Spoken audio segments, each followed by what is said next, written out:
You have entered the realm of dead air. For the next 2 hours, you will be transported into the world of the strange and the supernatural. You might not feel the need to cleanse your laptops or mobile devices afterwards. But it might not be a bad idea.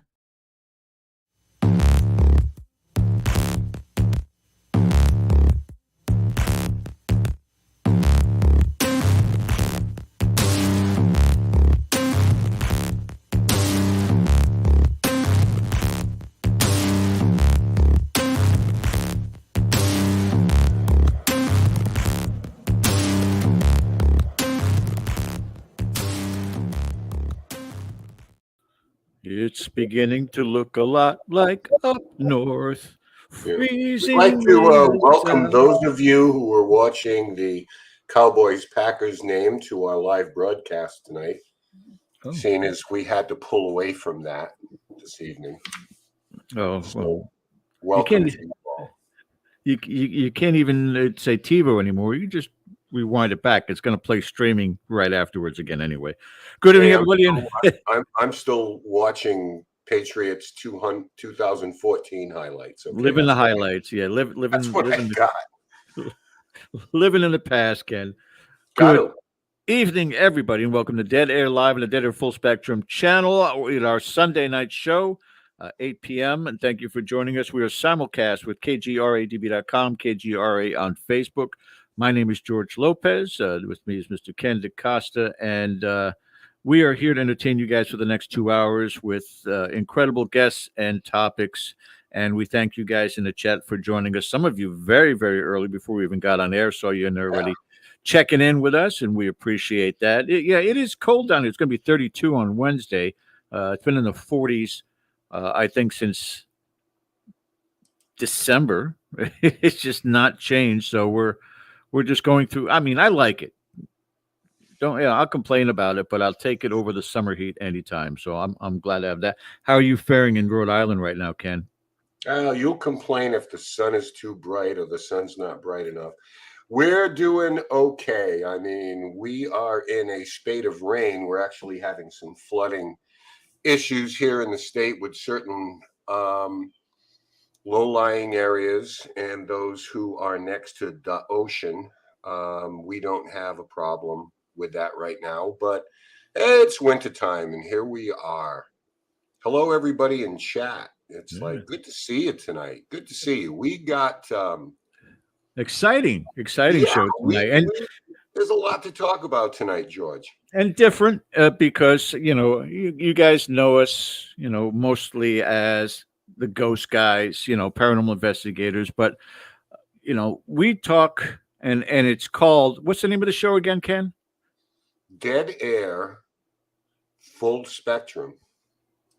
So we cover the full gambit under the umbrella known as the paranormal, not just about ghosts, but we get into cryptozoology, we get into ufology, and that's where we get to explore things that we may not be the most proficient in. Ken, way more than I am, but it allows us to pique our interest and ask questions that will make us sound very dumb, but well, for me anyway. But we want to. We want to really kind of delve into this, particularly because it's a hot topic on social media today, a hot topic in the news, and we're gonna strike upon that. Bill Forte, our producer, is going to join in this tonight because he's also a great fan of the UFO part of the paranormal umbrella, the full spectrum. And Ken, how you got Vincent D'Onofrio to join us tonight too? That's an amazing capture unto itself. Marc D'Antonio. Marc D'Antonio is what I said. Marc D'Antonio is going to be with us tonight, and you guys are in for a treat. Now, before we start the show, Ken, I do have to say this, and if I haven't said this yet, please hit that subscribe button, guys. Definitely important. Subscribe to the show if you've never done so before. Also, the thumbs up to show appreciation for that content, and it also helps perpetuate the exposure of the show. The more that there's likes in there, the more that YouTube and the algorithm will shoot it out for other people to get a chance to see these shows. So please hit that thumbs up button.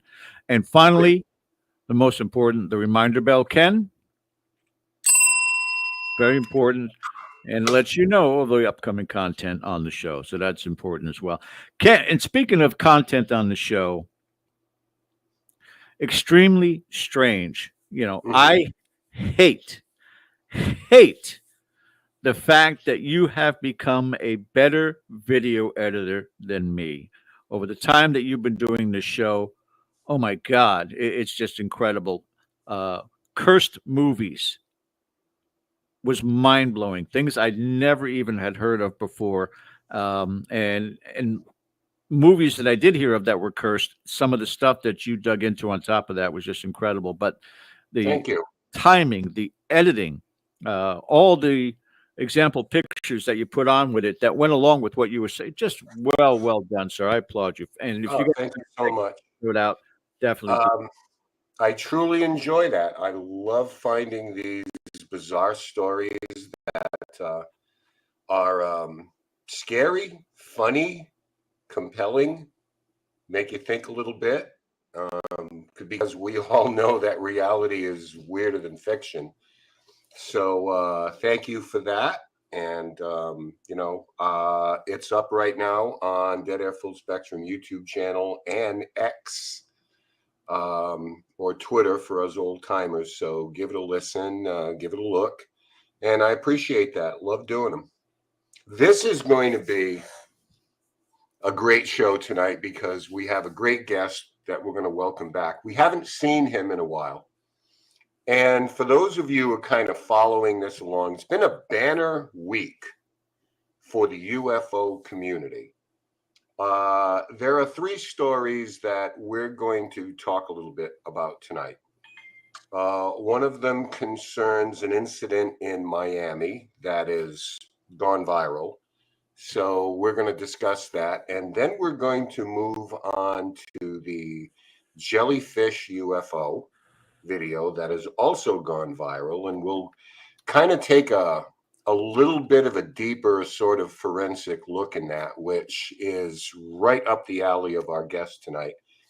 And finally, Friday, Congress convened again, this time in private session in a skiff where they met with the Inspector General of the Department of Defense or the Department of Intelligence. Somebody straightened me out on that. And we'll talk a little bit about that.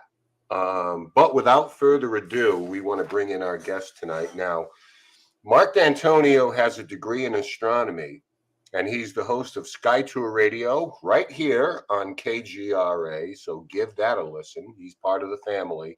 He's also the host and creator of SkyTour LiveStream with Marc D'Antonio on YouTube. And Marc has been the Mutual UFO Network's chief photo and video analyst and also CEO of FX Models.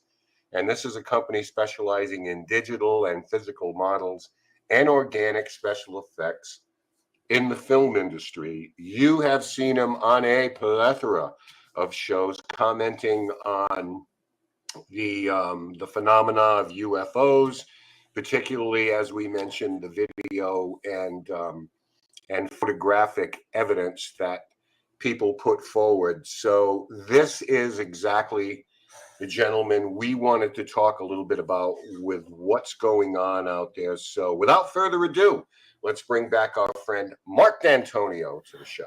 Hey guys, Hey, what's happening? So Hey, nice not to see much. you guys. that is some cool background lighting you got going on. Yeah, this is my little bunker here. This is where I do all my work. We operate our Arizona telescopes from here. I'm in Connecticut, and they're 2,500 miles away. I'm running from here. This is where I do a lot of my digital work, and so forth. And my workshop is actually that way, at the other end of the area here. And then, so I've got 3D printers. I've got laser cutters. I got things to just, things to make things happen when you have to work alone. When COVID hit, I had to work alone. So I had to let several people go. I couldn't work with anybody because COVID. And so I had to end up being smart about it, right? So that's what you do. So it hasn't come back 100%, but it's okay. It's okay. lingering. And with that blue background, with the lights flickering on and off and a couple of glow sticks, you could have a rave in that place. Yeah, actually, I do have a application that these are programmable lights, so I could turn them on and off, and by telling Siri to change the colors and all that. But there's also an application to cause them to flicker to music and do all those kinds of things.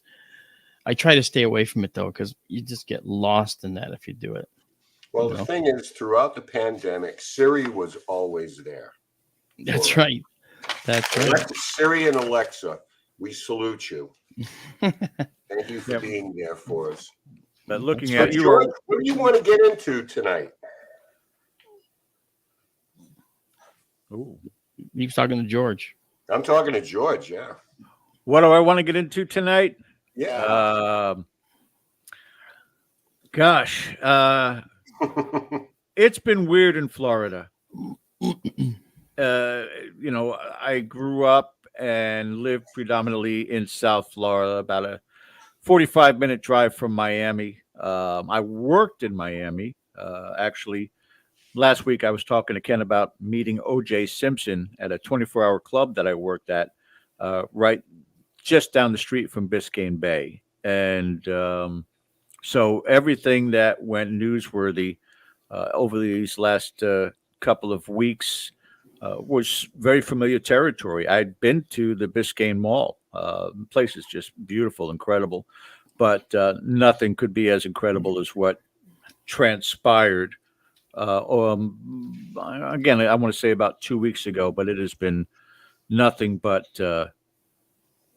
craziness. Not on cable news networks, Mark, but certainly on local news and certainly on social media. And I'll put this video up so people know what it is we're talking about. Yeah. Ken, do you want to go ahead and define it? Well, I think we've got people running from the Bayside Mall here right now. As you see, there is a dramatic police presence here. And allegedly, one of the things that happened is some of the onlookers here have witnesses who insisted inside the mall there were aliens somewhere between 8 and 10 feet tall running around inside the mall, as well as outside in between the police cars walking down the street. And a lot of people are convinced or trying to convince everybody else that there is a cover-up going on. I'm not sure why they call them skinwalkers, but everybody's got to have a label, right? So this was quite a big deal. So what we wanted to do tonight is just address this because it did go viral. And because here we are on YouTube and having Mark along with us tonight, we can kind of share our thoughts on this. Now, we probably would be remiss if we didn't say that this has pretty much been debunked by the Miami Police Department. Or covered up. Well, or covered up. Now, you can see that white kind of shadow-looking thing there. And so this is allegedly one of the 10-foot aliens that was just kind of, wandering around. I'm not sure why they decided to go to a mall, if there was a sale, or if there was something going on. But yeah, this is what happens.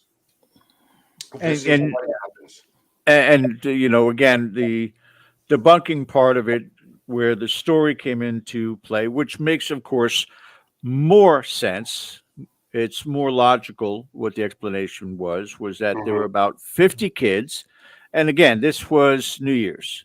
So that night, there were a ton of people out, and 50 kids were shooting fireworks at people in the mall. And that created a panic where people who didn't know what was happening, but just hearing the noise, began to make calls, 911 calls, that there was gunfire at the Biscayne Mall. And that would prompt what they have as a code 3, which means all available police cars to that location. So, but it doesn't explain people who were talking about black ops helicopters. And I want to ask Mark, even though we're off screen, Mark, and you're watching this, is that black ops helicopters? What exactly is that? Is that just a made up name? Is that something that exists within the UFO community? Well, it's well known that Sikorsky has a number of helicopters that are all black. That's that's part of some of their expeditionary force aircraft that they have. And so there are what you might call black ops helicopters. Some of them have special tail rotors that make them silent. In the raid on and the raid on Osama bin Laden's compound, one of those helicopters was used in that raid. So we saw that these things do exist. However, any helicopter flying over this is probably going to be a news chopper, and there might have been a police helicopter flying over. And at night from the ground, you probably would think that it's all black. And if it wasn't black, by the time you got finished telling the story to 5 other people, that 5th person would say it was a black helicopter. And I have to say one thing about this. If there were 10-foot aliens walking around, these are all kids. Every one of them have their phone out and they're doing stuff. So where is the footage of the 10-foot aliens? It doesn't exist. It's right there. This is the footage. This is an image of ordinary people walking. Okay. Yep. Those are not 10-foot tall people. Okay. Those are 3 guys walking through the mall. Maybe they're part of this gang. Maybe they're thinking they're cool, dressed in their goth outfits or something. I don't know. One of them has a skirt on the left. I basically, I don't make it. Yeah, that's not even real. That right there. That's totally You're right. Now this is where that's the actual footage of the aliens. That's just baloney. That's not even real. This is where it really goes south here now. Yeah, see, this is wonderful fodder, for the CG crowd. I don't know. I've done CG stuff for years, and actually several decades. I've worked with the great Doug Trumbull. I mean, he did Close Encounters, 2001: A Space Odyssey. Okay, we were good friends for many years, and I worked in his visual effects studio doing visual effects. So I'm familiar with many of the different techniques that have been exposed to many more I didn't even know at the time, and among them were ways to composite in, artificial creatures that match the look, feel, texture, grain of a scene and make them look real. I've done this for television productions, for a UFO show. I even trained my dog to bark on command with a hand gesture, so that when this UFO went over my house, the dog would look up and bark at it. So it even fit that. So, and someone said, "Wow, the dog's barking at it. It's got to be there." No, it doesn't. Let's reverse engineer this for a second, and let's say Marc D'Antonio got hired by the government for disinformation. Okay. And then you never happened. But you outsource to 10, 20 somethings and say, go out there and make this look ridiculous. In other words, one of the things, correct me if I'm wrong, but one of the things that really kind of always got to us, I think, from the field of ufology is all these field abductions out in the field, out in the trees, out in the forest. And here it is in a mass busy location that if something like this were to happen, would it not be to the government's benefit to avoid panic, to wind up getting this under control by making a farce of it? An excuse? I've been part of projects. I work for the Navy, as you may already know, at times. And I've worked on a project that was at the time classified. And when this project was flying around, it's no longer classified, by the way, so I can talk about it. This thing was flying around out of the lake in Bayview, Idaho, and they were testing it. And someone at the other end of the lake, which has a resort, saw this weird little dot flying around. He drove down the lake, and I'll get to your question because it's a good one. And when he got there, he said, "Ooh, what's that?" And he took pictures of it. And he went back, and the pictures got out, and the pictures got to me, as you might expect they would.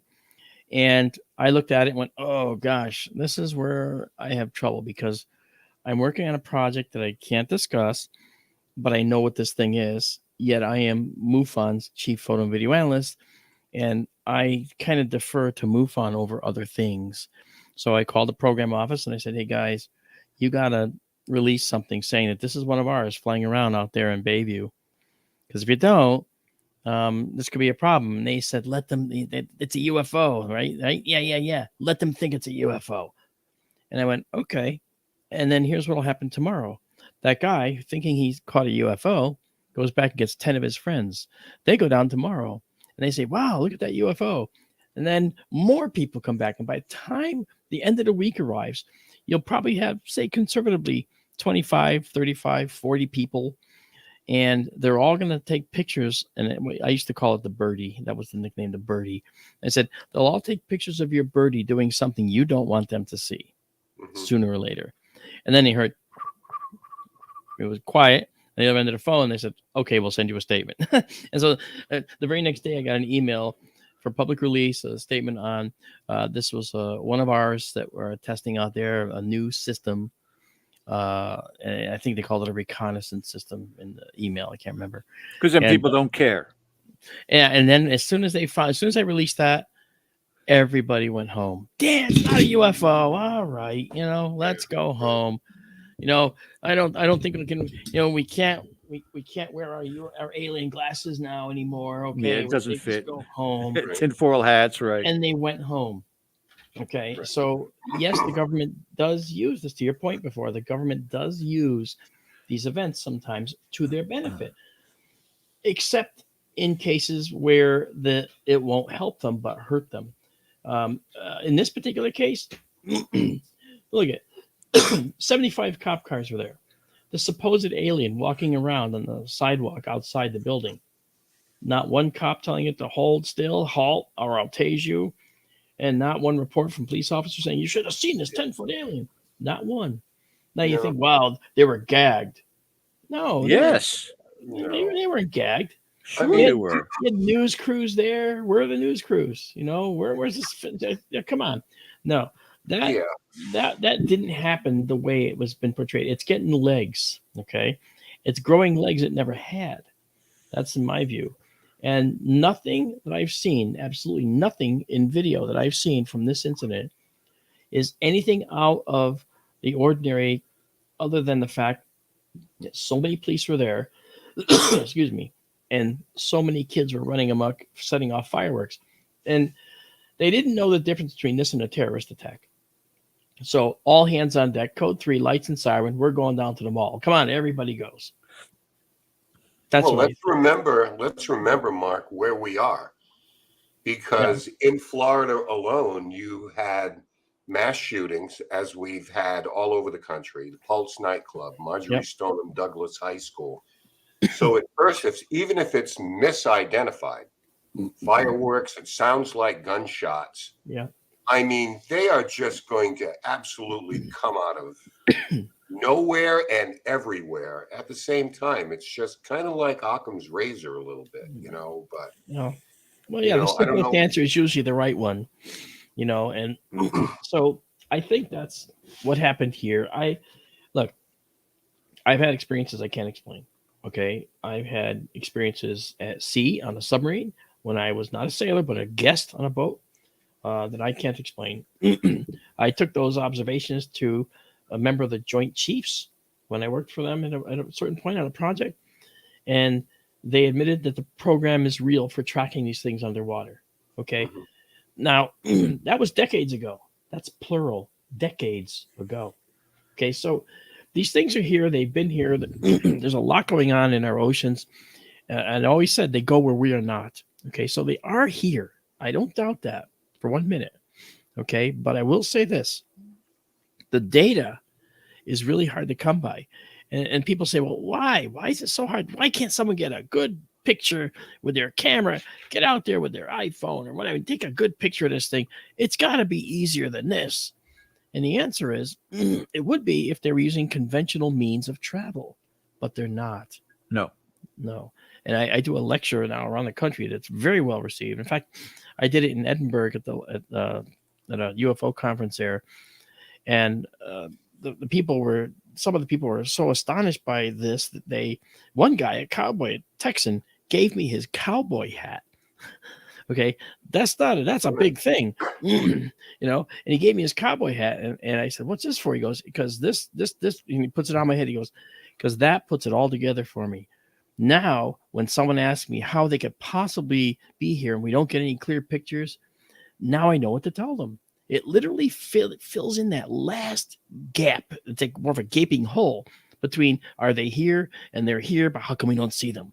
Now we know why we don't really always see them." And this is something that my very good friend of mine, Bob Schroeder, came up with. I looked at it, read his book, and I was like, wow. And then I know Bob, we talked. And this possibility, it's a fifth dimensional, interdimensional travel. And I'm not the only one talking about this. There's other astrophysicists and physicists talking about this now. Okay.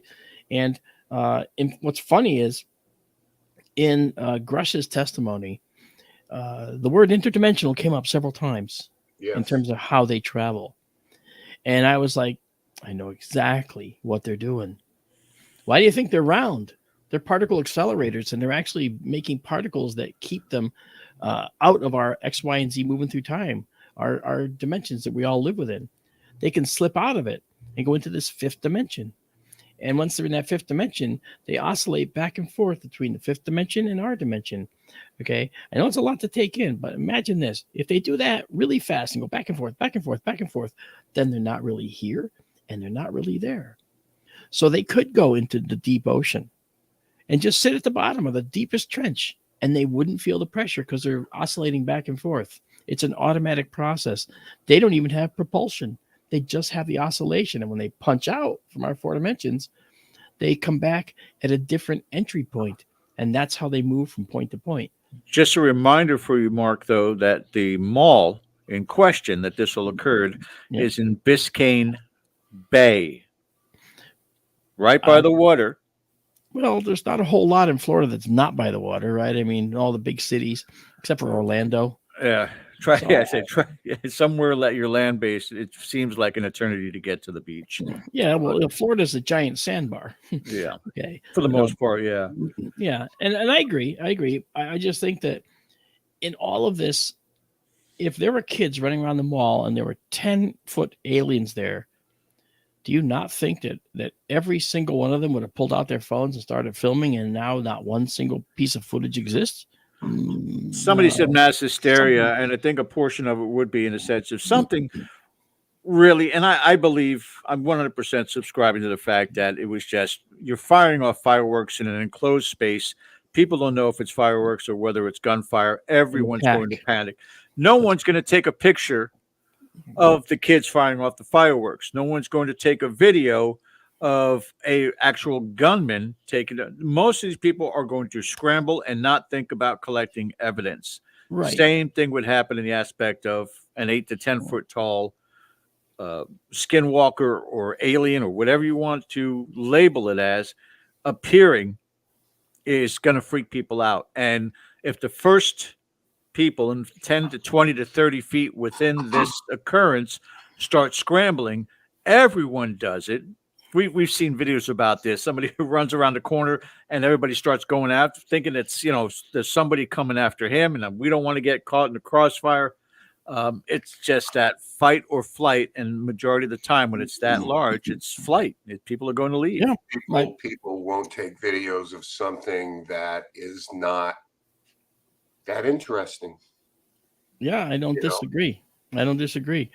But if you're in a mall and you see 10-foot aliens, unless they're shooting laser beams at you, you're probably going to go, whoa, get the phone. And you might get at least one shot of it, don't you think? Or a video. I mean, kids they're running around with their phones in their hands.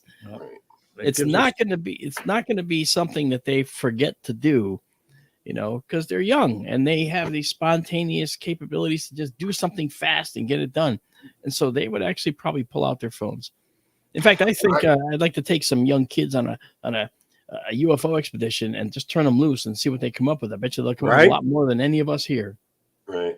I wanted to play a short video here of a witness, and then I have questions on the back end as we move off of this, because I think that we all understand that there are a lot of things at play here that may not be extraterrestrial in origin. But this is a this is a TikTok video from someone who was there. So let's give this a listen, and we'll get on pixelation, but like a wavy glitch, and whatever maybe was covering them had, you know, unveiled or whatever.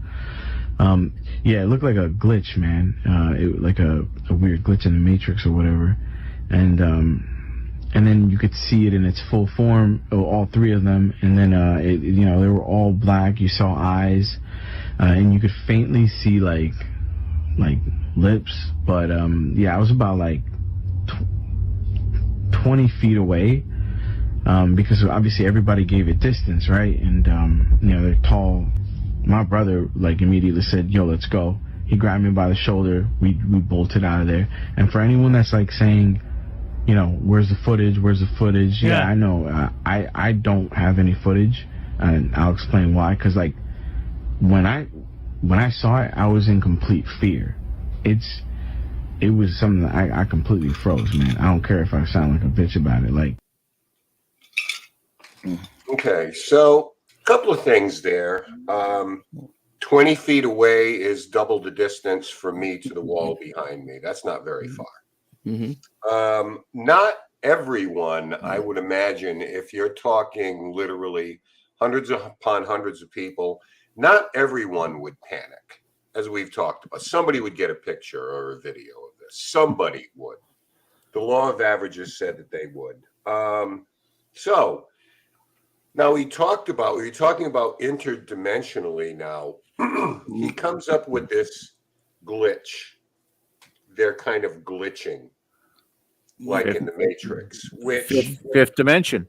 You could turn to that and say, okay, well, that's kind of interesting. But I mean, is this a classic example, Mark, of mass contagion in terms of someone else said it was this, and then suddenly you think it's that, or you want to be part of the story, or you just innocently misidentified? There's a lot of different levels of mass. Do you want to get views, and do you want to get likes, you know, on social media, all those different things? I mean, the guy could be sincere too, but it's just a simple, he just got caught up in the frenzy. Yeah, it sounds to me like he got possibly caught up in it. There are some things that he was talking about that kind of don't ring true, in that he's making assumptions about what he was trying to say he saw. Okay. And it sounds like he's telling someone else's story, not his own, you know. And I just don't, again, I see warning signs, and I'll tell you who would be great at this. You know, I have a nonprofit organization with SkyTour LiveStream, and one of my officers, Marianne Robb, who runs, she's on the iDetective show, another KGRA. She's an expert in interviewing. And if she saw that interview, she would probably have a few things to tell you about what she thought too. I just pick up a little bit. Her partner, Dave Rich, is another one.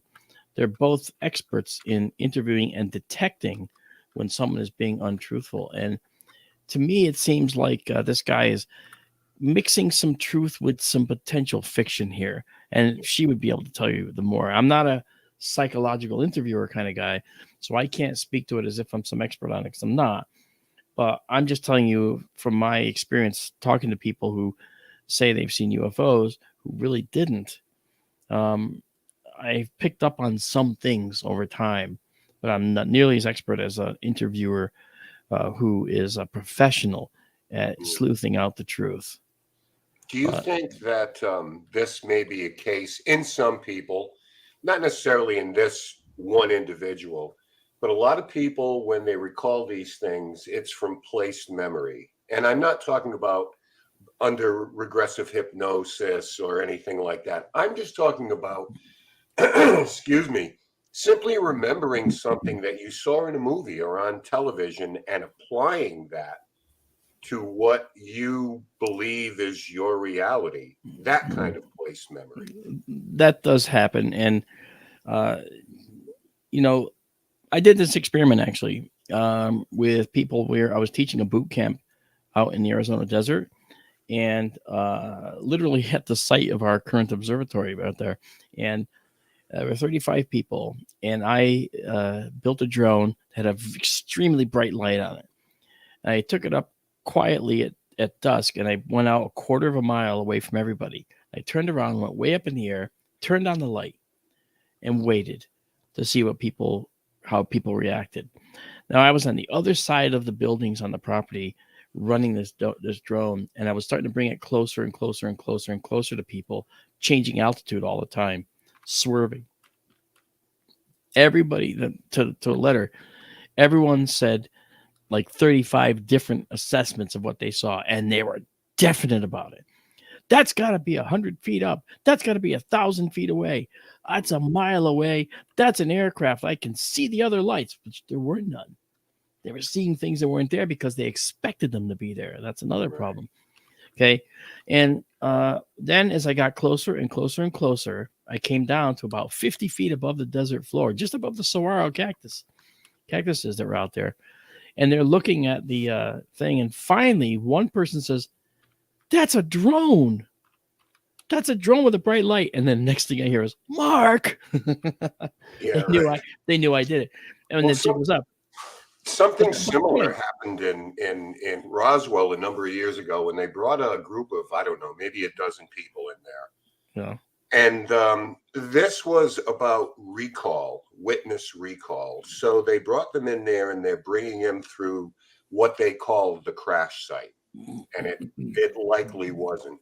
But there was brush and things, and they would come along an opening in the brush, and there'd be someone in a uniform, military uniform there. And, they're a little bit startled. And whoever it was just standing there with his arms folded in front of him. Mm-hmm. So this continued on. 2 weeks later, they interviewed the people, and out of the 12, at least 50% of them said that they were sure they saw a soldier and he had a weapon on him that was trained on them, and no such thing happened. So this is why eyewitness testimony is, you have to take it for what it's worth. You don't discount it.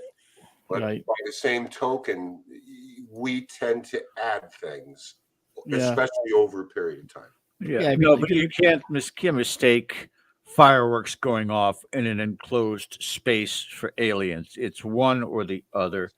And I would have to agree with Mark that, he may not have even been in attendance because if you experience that, that's going to give you panic enough. If you're hearing these shots going off, thinking that it's somebody out there with an automatic weapon, you're going to be grateful to come out of that and still have an amazing story and not have to manipulate the media and say that it was an alien encounter.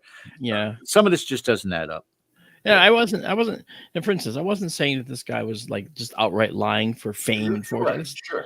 I was thinking it was probably an honest observation that ended up getting manipulated and morphed over time in his mind. I don't think he saw what he's claiming he saw. And the reason I don't is because there were many, many people there. Okay. And when you talk to them about their stories, okay, the people are reporting some different things. And if you talk to them, well, there was 10-foot aliens. Well, there was this other thing and then this other thing. Okay. And so I'm a little concerned when I see that happen. Okay. Now, Old School in the chat said something very important. He said that, and he's a member of our SkyTour family, by the way. He said something very important, and it was that eyewitness testimony is extremely unreliable. And it's true. It's true. And that's why my point about what I said with the drone and the bright light. 35 people reported it 35 or so, or they say 25 different ways. Okay. And what was interesting was when one of those persons said, it looks like it's maybe 500 feet across. Someone else said, yeah, it's 500 feet across. And now for them, it's 500 feet across. It's in their mind as a 500-foot object. Okay. Oh, well, we're going to go down a slippery slope for that in the next hour, but continue, Mark. Okay, I'm sure. It's true. So anyway, I'm just saying, look, I believe they're here. I want to make no bones about that. I think they're here. Although I have to say I am extremely hard on the data. This does not ring true as a real UFO event. Right. It looks to me like kids setting off fireworks in the mall that set off the terrorist attack at the mall, and that's why all the police were there. It's code 3, lights and siren, everybody on deck. Let's go.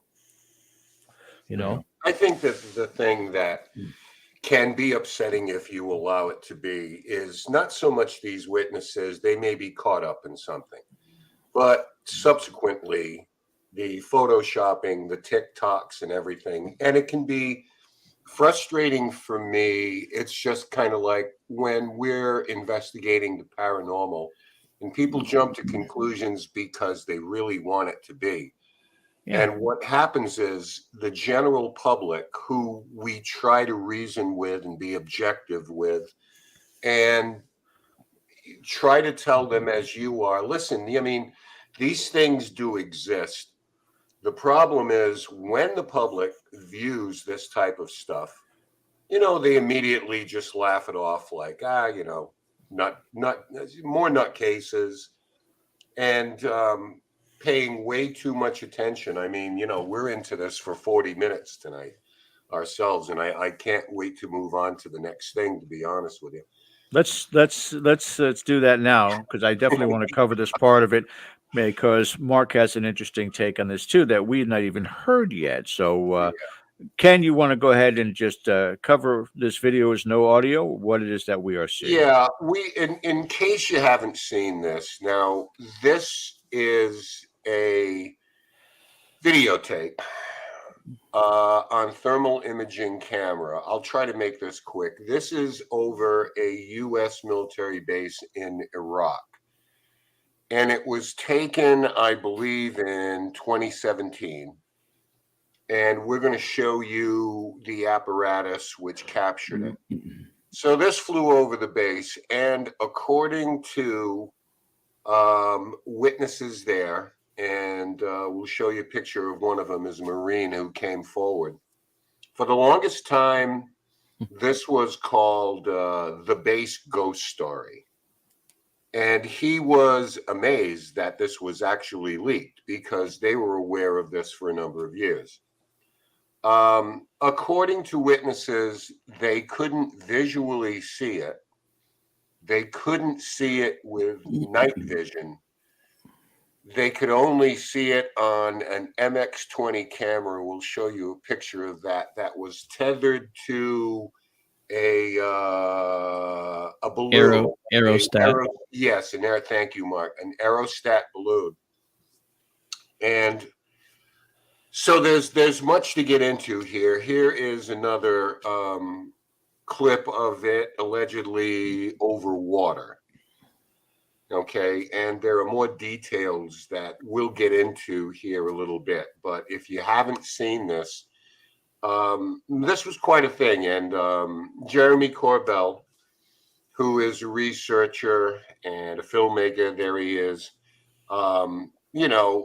This particular video somehow was given to him, which surprised this Marine who was on the base, because they had talked about it for a number of years. When he saw it, he decided, his name is Michael Sinkowski, and he decided to come forward and tell the story that, yeah, absolutely, this is what we saw. So what it is runs the gamut, as you would probably guess. So there it is, and there are things that people are saying, like it changes color, and I want to talk a little bit about that. They'll say the weapon system couldn't lock on, correct? I don't know about the weapon system, because there are other elements to this where Mr. Sinkowski, when they said, well, obviously, if this is over a base, why didn't this get shot down? Number one, they didn't get a visual on it, and number two, according to him, they didn't consider it a threat, which that is a pretty 10 feet wide. Yeah, the thing was 10 foot. Exactly right. I mean, we'll come back to why it was not considered a threat in a minute. Right. So I would like to first, before we get into the details of this, and people in chat, if you have some questions or you have comments, this is the MX-20. This is the camera that captured the images. And what happens is, on the base's perimeter, this is tethered to that aerostat balloon. George, go ahead and pull that up if you want. And this is what we're talking about. They come in a smaller variety, I believe, Mark, but this is kind of indicative of, the size that pretty big is most used. I can't speak to that. Maybe you can. No, this is actually a typical aerostat. Yeah. Right. Okay. So payload up front there. Right. So first blush, what is it that you believe that the world is looking at right now, Mark? You want me to tell you what I think it is?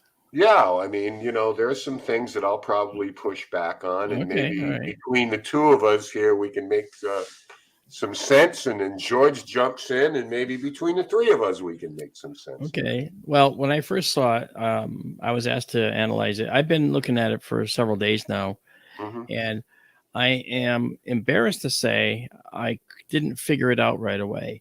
I thought of it as it looked like maybe a bundle of balloons. Then I went to another theory saying that, and then it looked like maybe a splotch or a bullet hit on a bulletproof plate, a bulletproof housing. But then our friend Tiago in Brazil sent us an image of exactly what it is. And if you could bring that image up, you'll be pretty astonished at the 1-to-1 listed as there it is. Yeah, that's what you're looking at. What? That's what you're looking at. That's actually a balloon cluster for the Islamic holiday of Eid. And if you notice, those dangling things are letters. They look it on the right and the left. You see the moons up at the top. There they are. And I'm sorry to say, this is identified. And that's as close to a 1-to-1 correlation as you can get, George. And that was my best argument. Well, you know what? I didn't get this one right, though. See, my friend in Brazil got this one right. Right. And this went through MUFON. Okay. And Robert Spearing actually transmitted this to the photo analysis team, of which I'm in, of course. So, I personally think that that's absolutely brilliant. I'm going to go and ask the questions anyway, but it does answer one thing, but it doesn't answer another. If these Marines know what they're talking about, at first you could say, well, it's a bunch of plastic flying through the air. I've seen that, but this doesn't really undulate like plastic would. Zero. The other thing is it could be a drone. It could be people throwing things out there, but they said it made no noise. So it likely wasn't a drone. They said it was silent. This could certainly explain why there was no noise, but how can we possibly attribute the idea? And George, being in the military, being on a base, there's somebody on post 24/7, somebody. And in this particular video, I guess you saw some dogs. Yeah.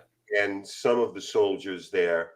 Some people they walking said around. They could not get a visual on this, even with night vision. So either they're mistaken, they decided to propagate the ghost story aspect of it as a joke, maybe, or there was some legitimately weird stuff going on here. So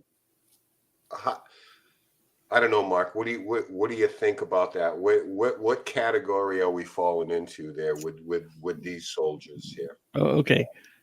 First of all, on the base, it's not all flat desert. There's buildings, and wherever the soldiers are standing, they might not have been able to see it because it was behind the buildings. Wherever the aerostat was, the telephoto camera on the aerostat is going to compress the distance, make it look like it's a lot closer to stuff than it is. So it might have been closer to the aerostat side of things and farther from the buildings. So to the soldiers, it might have been far down in elevation from their view. Okay. But look at Mark, how fast it's moving, and yet there is not one part of that balloon shifting in a different direction. It's not even spinning. You let go of a balloon up in the air, it's going to spin, it's going to change directions. That's what's fascinating to me. It's steady, accelerated pace with no rotation, zero rotation. Let me just say one thing. It's a constant speed pace, not an accelerated pace. It already accelerated to get to this speed. Okay. Have you ever flown in a hot air balloon? No, I okay. No. I cherish my life. Okay, I flew on a hot air balloon for a number of years on and off, and just going on a trip just to go. And one of the things that you learn about balloons is that they accelerate to get into the moving air column. But once they're in the air column, we're moving along at around 25, 35 miles an hour relative to the ground. But in the balloon basket, you could drop a piece of paper and it will just flutter to the ground in the basket. It doesn't feel any wind. Why? Because everything is moving at the same speed. The wind around the balloon, you in the balloon itself. And a cluster of balloons doesn't feel any net forces from any direction. It's moving with the wind. However, when it first got released, you betcha it was all flailing about. And then once it came up to speed, it just stopped moving.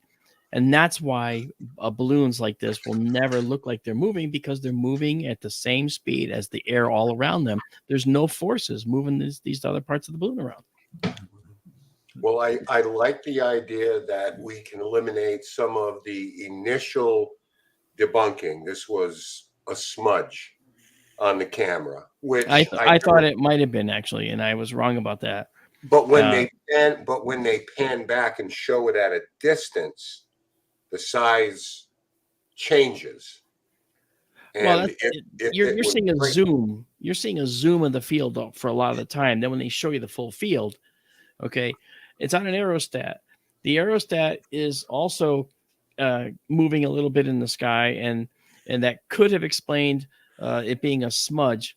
But the bottom line is, these balloons show Renee Cruz. That's a mobile Gundam suit. Yeah.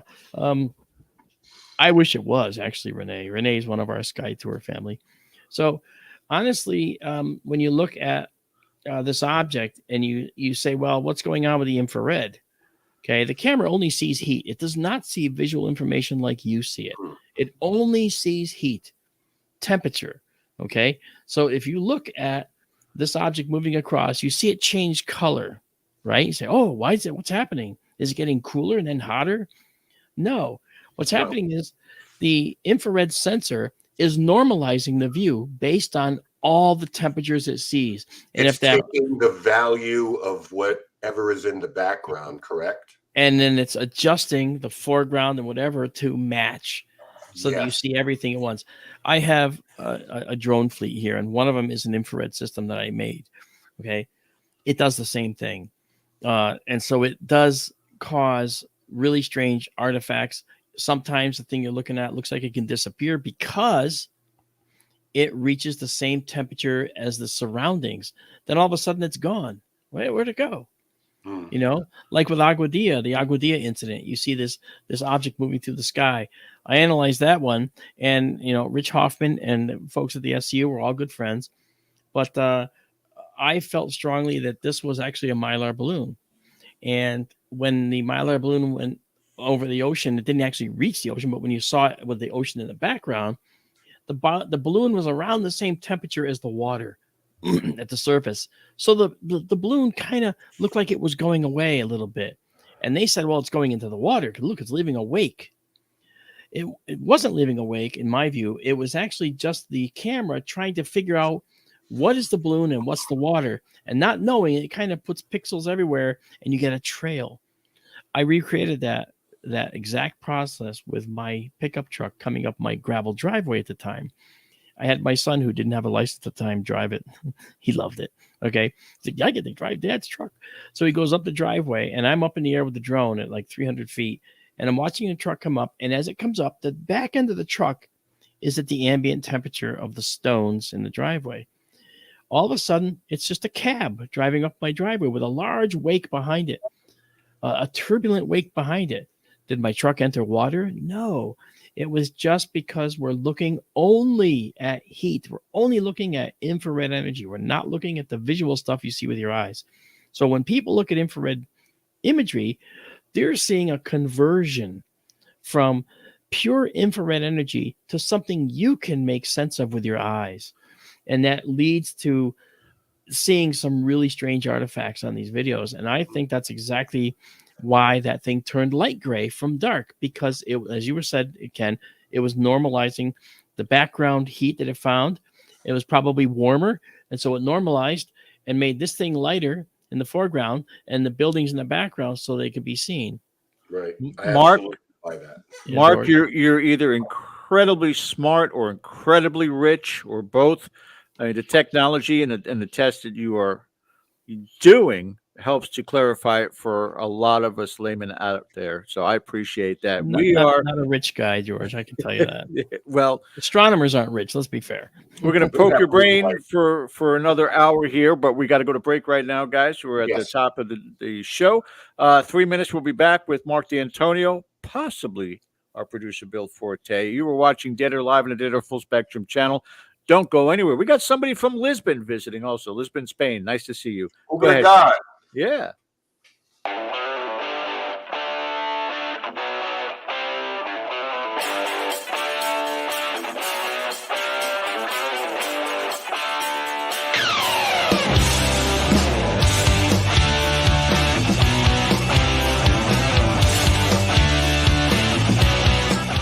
Hey members, the new KGRAdb app is now available on iOS and Android devices.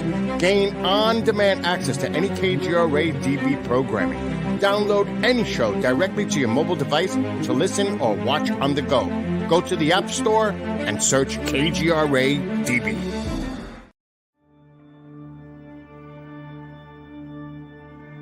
As UFO reports come in from around the world, the Mutual UFO Network, MUFON, is there. We continue to explore new cases and build our massive database. We share our information with the world in a number of ways.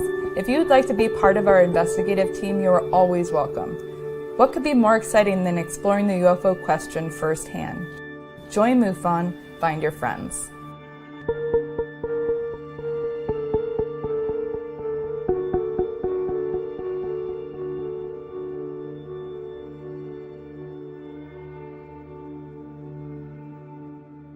Did you know 75% of Americans are chronically dehydrated? If you struggle with focus, run low on energy, or when it's time to finally sleep, you simply can't, this can all be linked to dehydration, and Fuel Up has the answer. Our proprietary formula contains the finest cellular hydration with the strongest immune-enhancing natural ingredients. The Fuel Up system is made up of 3 different incredibly tasting varieties. Wake kickstarts your day with a jolt of caffeine. Play boosts focus while hydrating your cells. Rest not only helps you relax, but also rejuvenates your cells while you sleep. Here's what our clients have to say. I really don't miss my coffee, and you can tell the difference. So I'm going to take it for the energy. I'm going to take it for the play. I'm going to take it, all day. And it works. That's the thing. It works. We love it. Take the Fuel Up Challenge now, where we offer a Feel the Difference money-back guarantee. Fuel Up for life.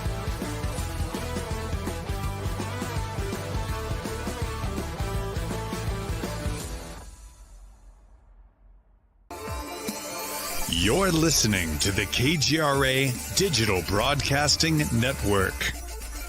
We provide unparalleled coverage of trending news in the world of ufology, cryptozoology, and paranormal phenomenon.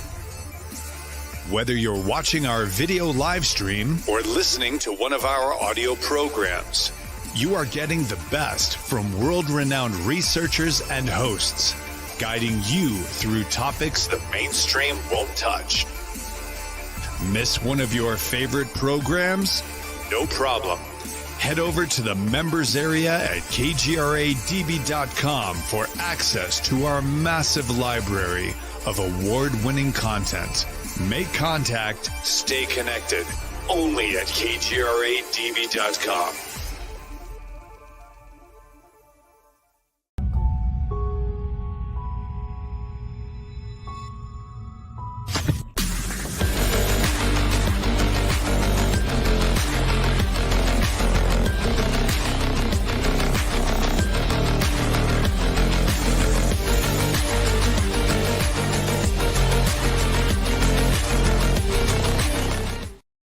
All right, guys, welcome back to the second hour of our show, where tonight we are exploring the world of UFOs, aliens, and in general, outer space, extraterrestrials. Mark, let me ask you a question. The different hats you wear in this field, what hats do you like to display most?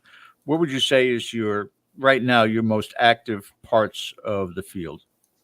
Well, I mean, obviously, I'm MUFON's chief photo and video analyst, so I'm very much into the study of extraterrestrial life. As a matter of fact, I wrote a book about it called The Populated Universe, which we can get on Amazon around the world. But the thing is, it's my treatise, which says that life in the universe is the rule, not the exception. Usually people say, oh, well, you can't say that life is the rule. Actually, I think you can. And I think that it's really important to understand why I say that. And so this goes to the other hat that I wear all the time, which is my two favorite hats that I wear. Photo and video analyst and astronomer. Now, clearly, a hat like this, you can have two little points like this, and that makes you into a jester, doesn't it? I mean, that's or bra. Yeah, something like that, right? So the bottom line is that I tend to wear these two hats primarily, and the reason I do that is because I feel very strongly. Oh, thank you for putting that up.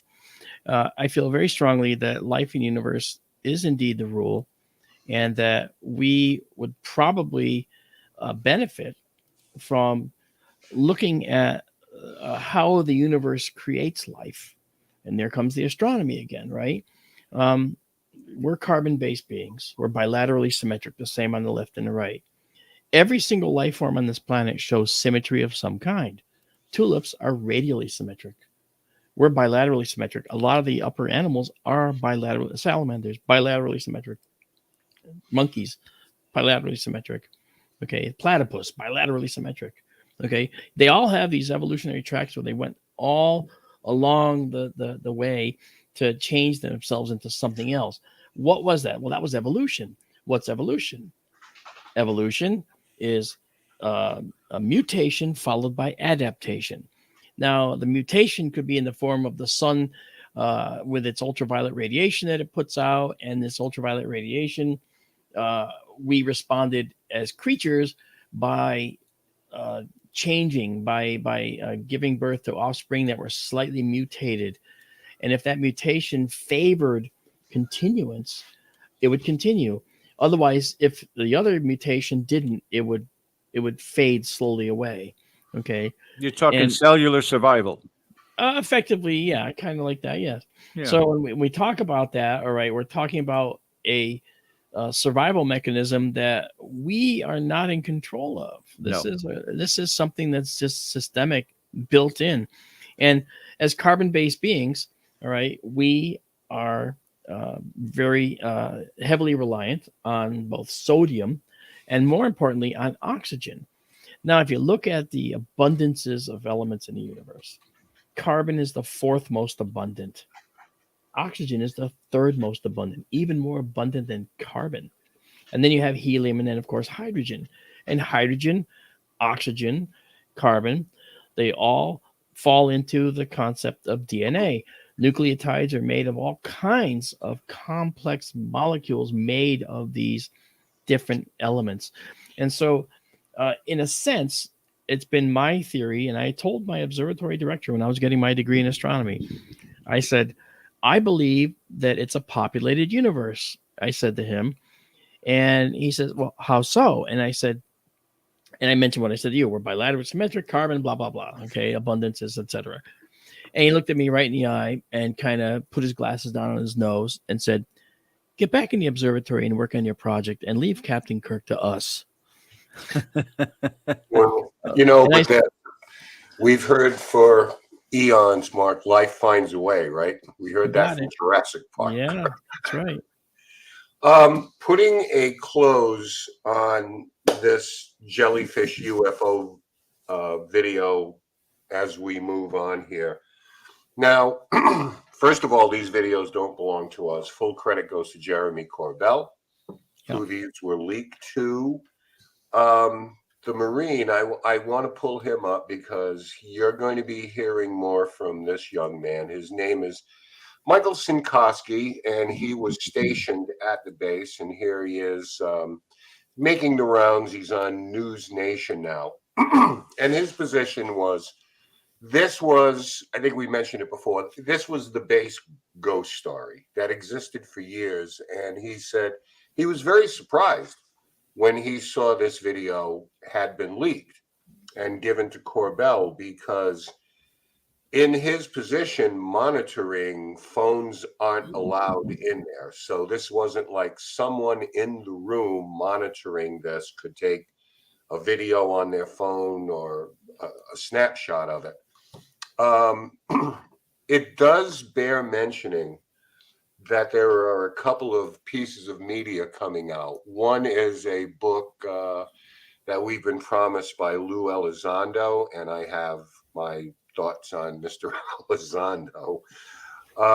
But the other is a documentary by Jeremy Corbell, in which he promises that there is more footage, especially of this object that he said went underwater for 17 minutes. And then when it broke the surface, it was at a rate of speed that even dwarfed ballistic missiles coming from a submarine, which are very, very fast. But because there is drag, we can see them to some degree. And the other thing, Mark, I'm going to assume you've seen this too, is what they're calling the chandelier photo. Mm-hmm. And ostensibly, this is the jellyfish, or as the guys on the base called it, the spaghetti monster. This is a view from underneath it. So I'm going to assume you've seen this. If by some chance you haven't, here it is. But according to Jeremy Corbell, this is the jellyfish taken from underneath it. So we'll leave that there for a second. Could very well be. It could very well be. Right.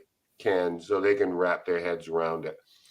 So at this point, we're promised more in terms of video. These are only short clips, but again, there's a documentary coming. So, hey, trying to, protect their own interests on this when there's more to come. So who leaked it?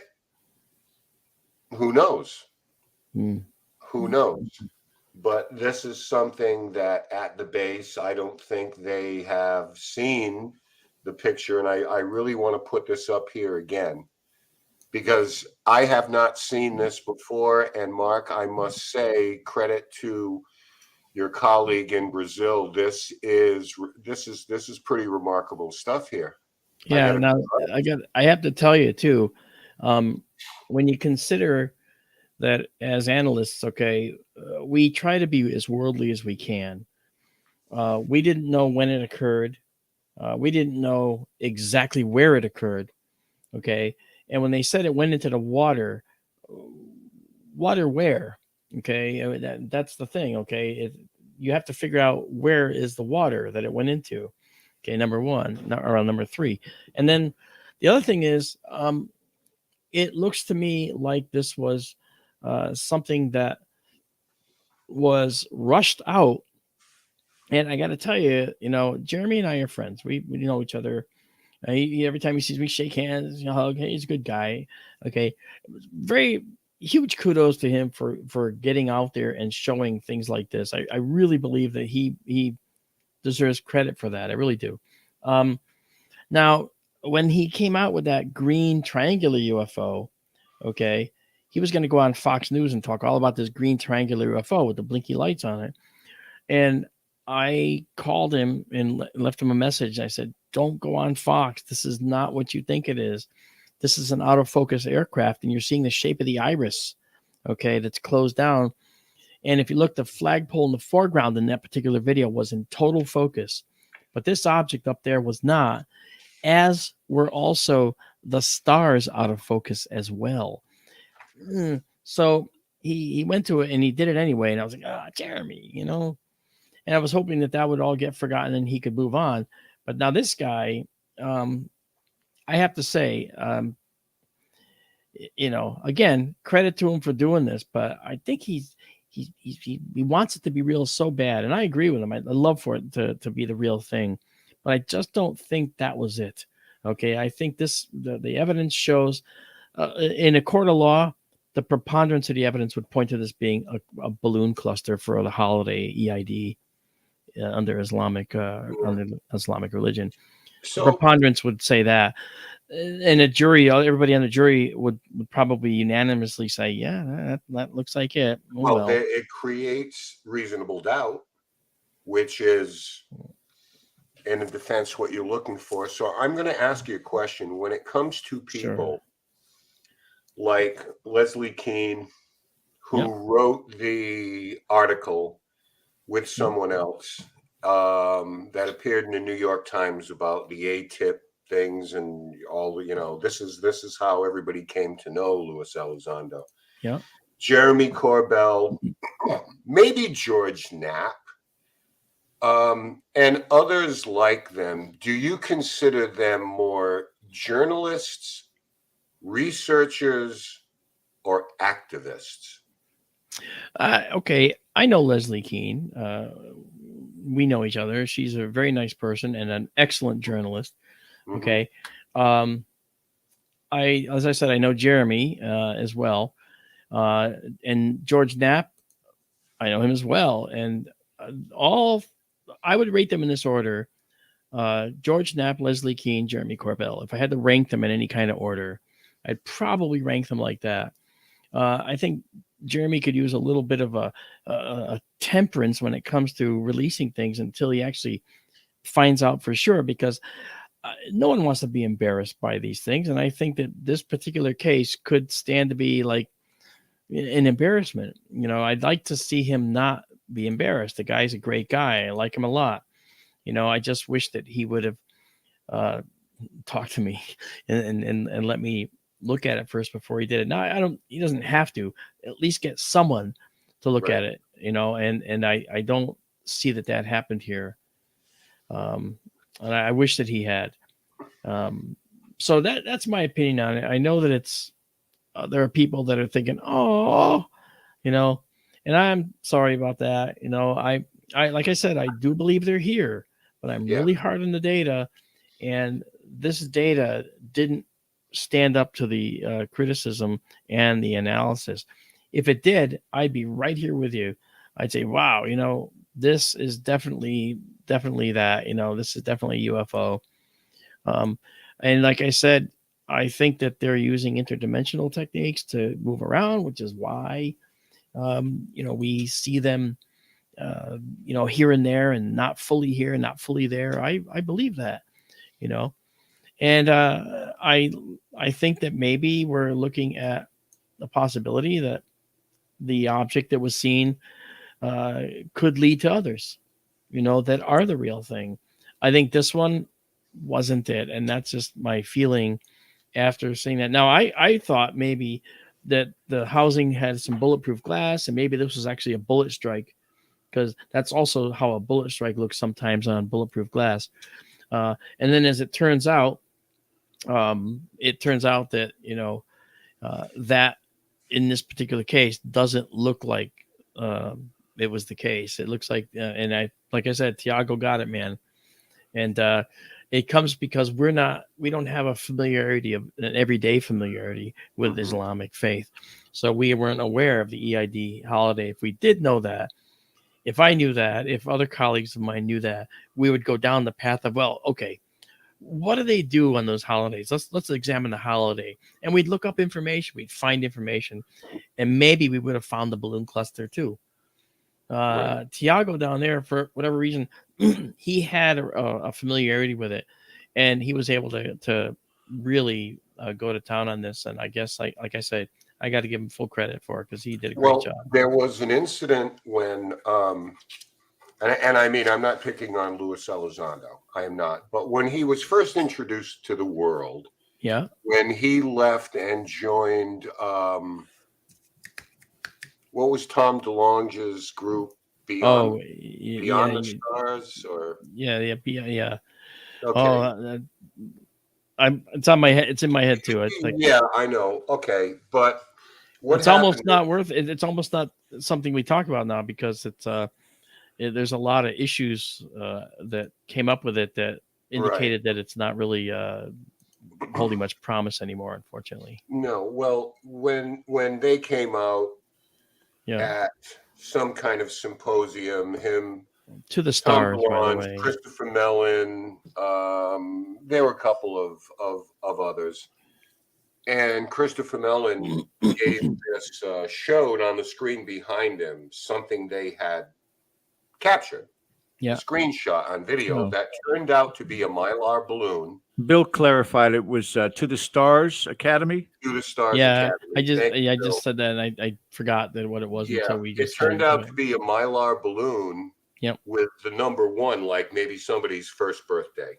A child's first birthday. And after analyzing it, that's what it was. And I mean, there must have been some level of embarrassment there too. But it's funny because these things mirror exactly what we're talking about here. If we don't do it though, Ken, if we don't do it, if we don't go through this process, then we're not going to know, right? So, I don't mind if I'm not right, at all. I welcome it, because that helps us to learn. Now, this is going to help me in any future case, right? And I don't mean to cut you off. I'm sorry to do that to you. But moving forward, we're going to actually say, okay, let's consider what was going on at the time. What holidays were occurring at the time? Now that becomes part of our language. It wasn't before, but now it will. And this way we can eliminate that when the real thing comes along. We can say, well, it was this holiday that was going on, but guess what? That has nothing to do with what's going on now. But my question, and again, this is a different country. I've been privileged to live abroad in Europe and travel, but not in this sector of the world. But if there's a celebration going on, should there not be somewhere archival footage of these balloons being sent into the air? Shouldn't there be a better comparison than just a still shot somewhere out there on the World Wide Web? Yeah, maybe, and maybe there is, but now that we know, we could probably. I'm sure there's going to be people that are going to bring up 100 different shots of these celebrations. Sure. Sure. Hopefully. Yeah. The thing is, though, in this regard, we talked about a little bit before, where we take all of this thing and just stack them up. Yeah. Rather than disseminate these things, investigate these things, and whittle the cases down to that very small percentage that are unexplainable. And that's where we should be focusing our efforts, not on things like these. But I guess the good part that comes out of it, Mark, at least in this instance, is that if in fact this was an exotic foreign object, a spy craft, we would be in a lot of trouble, because being silent, and I don't know about the night vision and not visually getting a bead on it. I'm sure that will come out more and more. But in this case, I think that everybody can just breathe some sigh of relief that this is not Russian or Chinese in origin, and they are not so advanced that they can take an incursion into a base undetected and just at will just kind of float around, look around. So I guess there's some silver lining to it. That's true. I mean, but on the other hand, you say it doesn't look like it was Chinese. How do you know? It could have been made in China. I mean, right? I mean, we could have the balloons made in China, right? I mean, I'm not trying to make light. Oh, yeah, I guess I was. Sorry. But no, a Chinese balloon flying over a U.S. base in Iraq. Global economy, man. Actually, those words could be the truth. Who knows? And I like I said, I take every case seriously. As soon as it arrives at my desk, I take it very seriously. I start to look at it. I did like 3 cases today. They were not this. Okay, totally different. And in one case, it was aircraft. Another case, it was a cloud that looked like a triangular object. And another case, it was more aircraft. So obviously, this happens all the time. We get these kind of weird things. I don't think that it's problematic. But I think that we need to see it so that we actually have a database of things that we know how they look,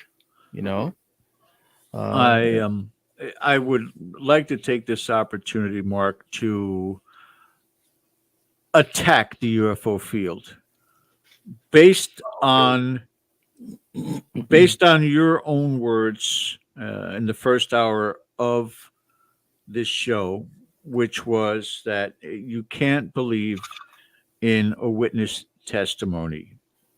Not entirely. Yeah. Well, the point I bring up is we had, what was the gentleman that was on a few weeks back before Christmas, Schratt? Oh, Michael Schratt. I know Mike. Yeah. Yeah. And Mike was doing basically a PowerPoint presentation on the show with some fascinating details and evidence, but everything was testimonials. Everything was testimonials. Is it that we gave more credence back then? I've even attended some of these UFO conferences where people are still doing the testimonies from the 1940s, 1950s, 1960s, and regurgitating the same thing over and over and over again. And if there was a time machine for Marc D'Antonio to go back to those incidents and be able to research them and look at them, would it be looked at with a little bit more scrutiny than it has been? It's almost textbook. It's biblical. You don't touch it because it has to deal with Area 51. It has to deal with Roswell, Mexico. It has so much mysticism behind it, but no actual tangible proof, in my opinion. That's why lack of information. Mark, do you agree? I mean, it's the same pool of information that's been available since 1947 to talk about the Roswell event. And if someone comes out and says, I have new information now, well, that becomes hugely suspect, because in the intervening years, I'm certain that amazing information would have been found a long time ago, right? I mean, it's a possibility. Okay, it's possible that there's a fact that eluded 15,000 people doing research. This general died, and we went to his home, and we found this secret bookcase, and we found all these documents that were in there. And that might actually be quite believable if it really happened. And so I think that's the whole point, right? And so then you have to say, okay, who was the general? I know you're just making an example, but we'd say, okay, who's the general? Where did he live? Okay. And where did he live where he kept his information? And how do we know it was a secret bookcase? What bookcase was it? Where was it? Yeah, we'd want to get the data. But then, well, the house, it becomes a house of cards ready to topple at the slightest thing, right? Yes. And then you find out, well, the house was torn down, so now there's no evidence. You just have my word for it. And that's where it falls flat in its face. Yeah, I mean, but I think as a species, one thing that we do is we love to catalog things. Oh, we do. We love to come up with an explanation for things, so things are orderly. When you don't have information, yeah, the speculation tends to go wild. The mind starts to wander as we start to try to make sense out of something that we don't have the answer to. And maybe that works in favor of those who are trying to keep things compartmentalized and not let us know. Let them speculate. The wilder the theories they come up with, the better. Well, you saw how that backfired with that project I told you about that I worked on with our birdie. Okay. They wanted it to be a UFO thing. And they said, that's great for us. But unfortunately, it wasn't, because that UFO thing turned out to backfire on them when they realized that UFO thing was going to be more attractive than their birdie, and that the birdie was going to get caught doing something they didn't want it to be doing, or didn't want to have it seen doing. So this is why that release was made, and that's why that admission came out, Right. So, I mean, look, the military has seen strange objects both in our oceans and, in the air for a long, long time. I mentioned earlier that, I was on a submarine as a guest, and at the time I was on this boat, which was only for a short time, they actually saw an object whiz through the sonar at several hundred knots. And the kid on the sonar didn't know what to do with it. And so he called the executive officer over and went like this, held his hands up. I don't know what to do. Is it recorded? Yeah, it was. I'll tell you more about that, as a matter of fact. So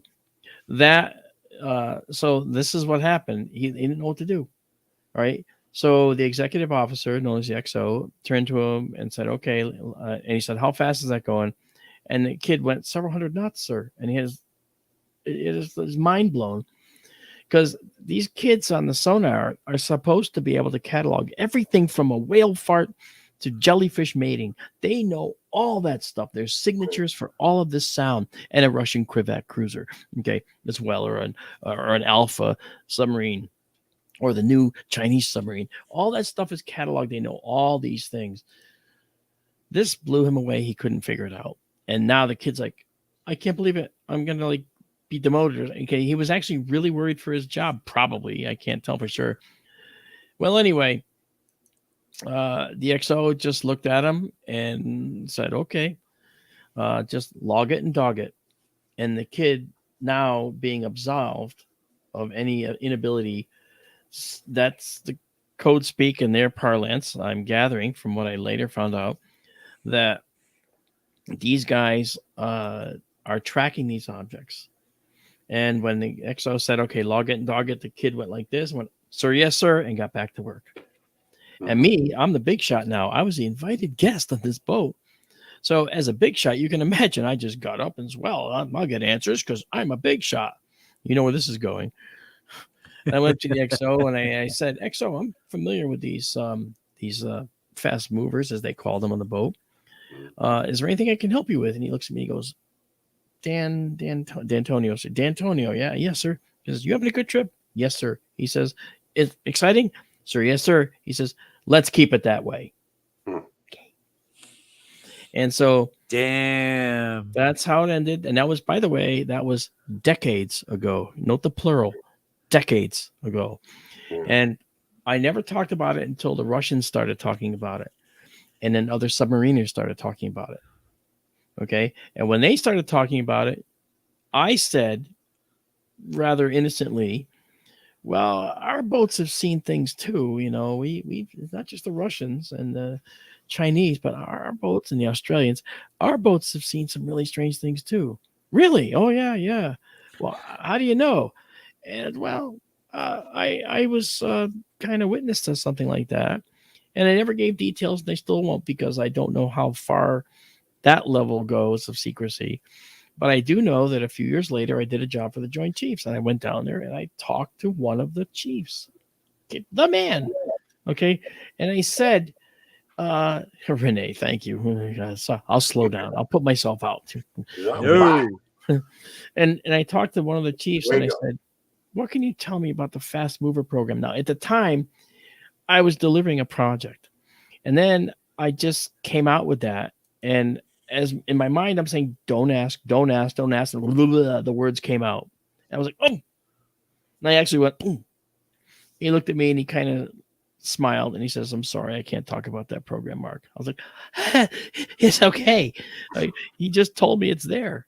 That's all I need to know. And I drove back from Washington like in a daze, 6 hours on the highway I don't know how I got home. I was in a total daze.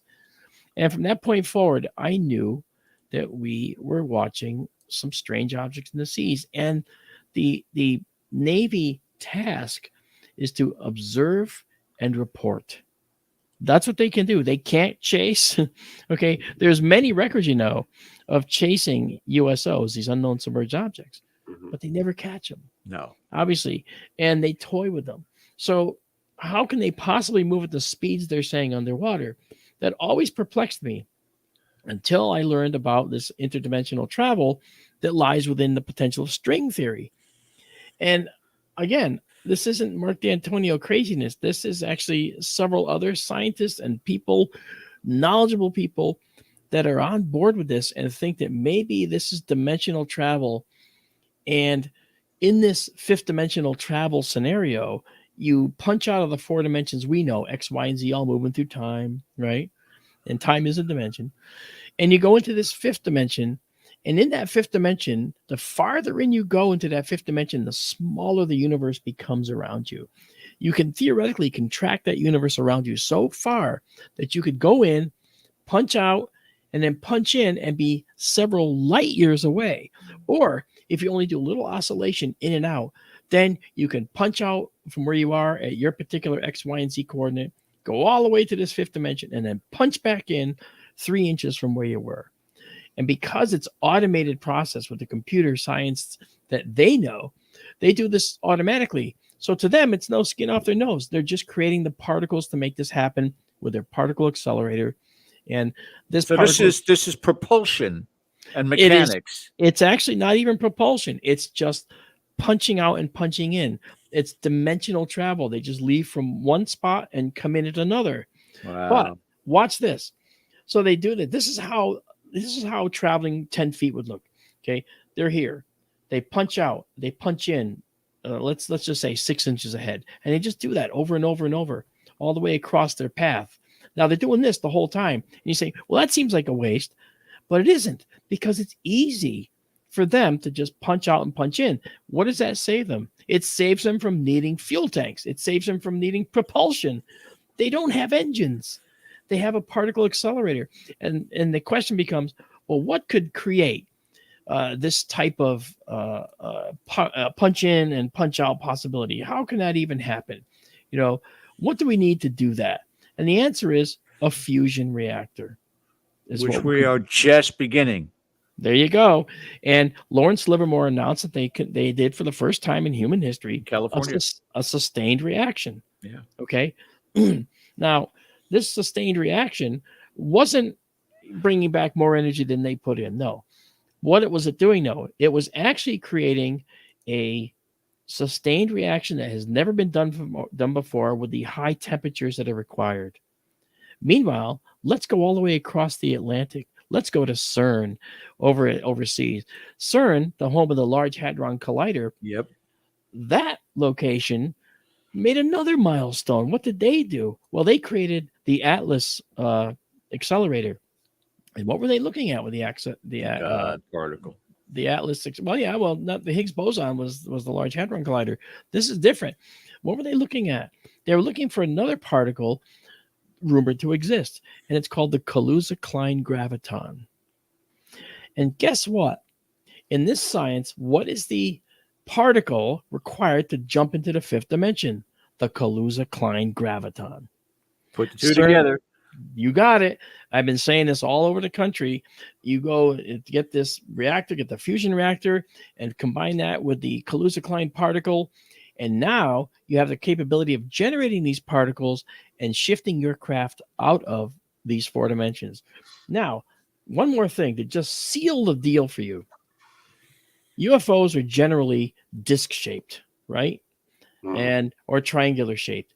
Why? Because they're particle accelerators. And they're accelerating these particles to make these Kaluza-Klein gravitons, which make micro black holes, which cause your ship, to the human eye, looking at it in these 4 dimensions, to shimmer, change color, disappear from one spot, appear in another. It all fits. You're in the bubble. It all fits. Now, I'm an astronomer. I can say that color changing objects in the sky can be atmospheric scintillation, and it is. It can be. I'm saying that when you see an object in the sky with your eye and it looks like it's here, then all of a sudden it's there. That's the autokinetic effect. Your eye is dancing around in a blank sky. It doesn't know what to look at. And so it tends to dart around. And yes, that could explain that too. And I'm not being stupid about that. That can happen as well. So the question becomes, how is it that we can say one thing is happening versus another? We can't. Okay, but I gotta sit back. You're blowing my mind tonight, dude. We cannot ignore the fact that this could be the 5th dimensional travel that we're witnessing in play. We can't ignore the possibility. We just can't ignore it.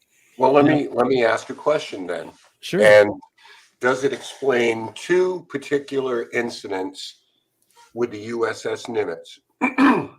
Number one, Commander David Fravor, who I always found as a credible witness. I believe that he saw what he saw. I agree with you. Where he had one of these Tic Tacs go from 10,000 feet within a second to 500 or I think he said 50 feet above the water.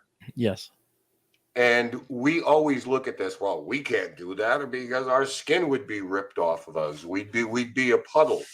Yep. Number one, does that explain how that could happen from 10,000 feet to 50 feet above the water? And the second thing, in that same incident where the Nimitz or the radar boat, I'm not sure which, called him and said, that object you saw is now at your cap point where they were supposed to meet back up. Yeah. How did they get there so fast? How did they drop altitude so fast? And how could they get from this point ahead of us to where we are going to meet? Is that a possibility that it wasn't like traveling at incredible speeds, but just sticking a pin in location? Exactly so. That explains it perfectly. And this is the kind of technology that could explain exactly what was observed. See, we're observing this. Wow. From our perspective, guys, from our 4 dimensions, we're observing it. Now, here's another thing. If you saw this thing punch into the 5th dimension from where you're standing is 10 feet away and it goes into the 5th dimension, do you know what you would see? It would literally vanish in front of your eyes. Something that nothing can do as far as we see. But it goes into the 5th dimension. And then all of a sudden, it reappears behind you. Okay? Because, you see, I feel that if there are aliens that are here, and I say if kind of tongue-in-cheek, because I do believe that they have found us, okay? For reasons I can explain if you want to know after. But if they can punch out and punch in, all right, and they can end up behind us, our 3 dimensions, our 4-dimensional view of things is the only witness we have. We can't see the 5th dimension. If we did, we'd see them disappear into the 5th dimension and then just oscillate back and forth into the dimension or back into our dimensions behind us. And I think that if there's aliens out there, again, tongue in cheek, that they're the best cartographers in the entire universe. They know all the exit and entry points that they need to use, or they can do them on the fly with advanced computing. Now, we're only just now coming up with organic computers. Yeah, the Right? AI. Our brain's an organic computer, but I already see, and I talk about it in my book, I already see implants that will allow us to, say, learn a language or implement techniques that we don't know how to do because we can just put that information where it belongs in our memory, and now we know how to do it. Okay? The They're Matrix is real.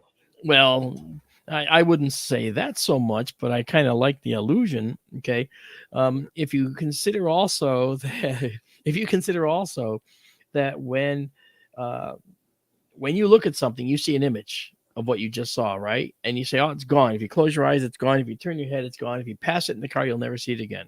Okay, that kind of thing, unless you turn around and go back. Well, there's technology now that's rudimentary at best, but they can now dig into your brain and see something that you saw before and recreate the image. Have you seen that yet? Not yet. They did an experiment with a guy. They had him look at a red macaw bird. Okay, a macaw is a very striking bird. I have friends that had macaws. Okay, one, her name was Esmeralda. Beautiful bird, big bird. Okay, beautiful beak, beautiful red plumage. And this guy was looking at this macaw, and then they had him, turn away from the macaw, and then they put these electrodes on his brain. They said, okay, we're going to go to the part of the brain that stores these images, and we're going to see if we can find the macaw. And they did. Now, they didn't generate a perfect replica of the macaw. You saw the yellowish for the beak. You saw kind of a patch of red. Okay, couldn't see the feet, but it was kind of a like blurry, like I just was. Okay, it was sort of a very fuzzy image.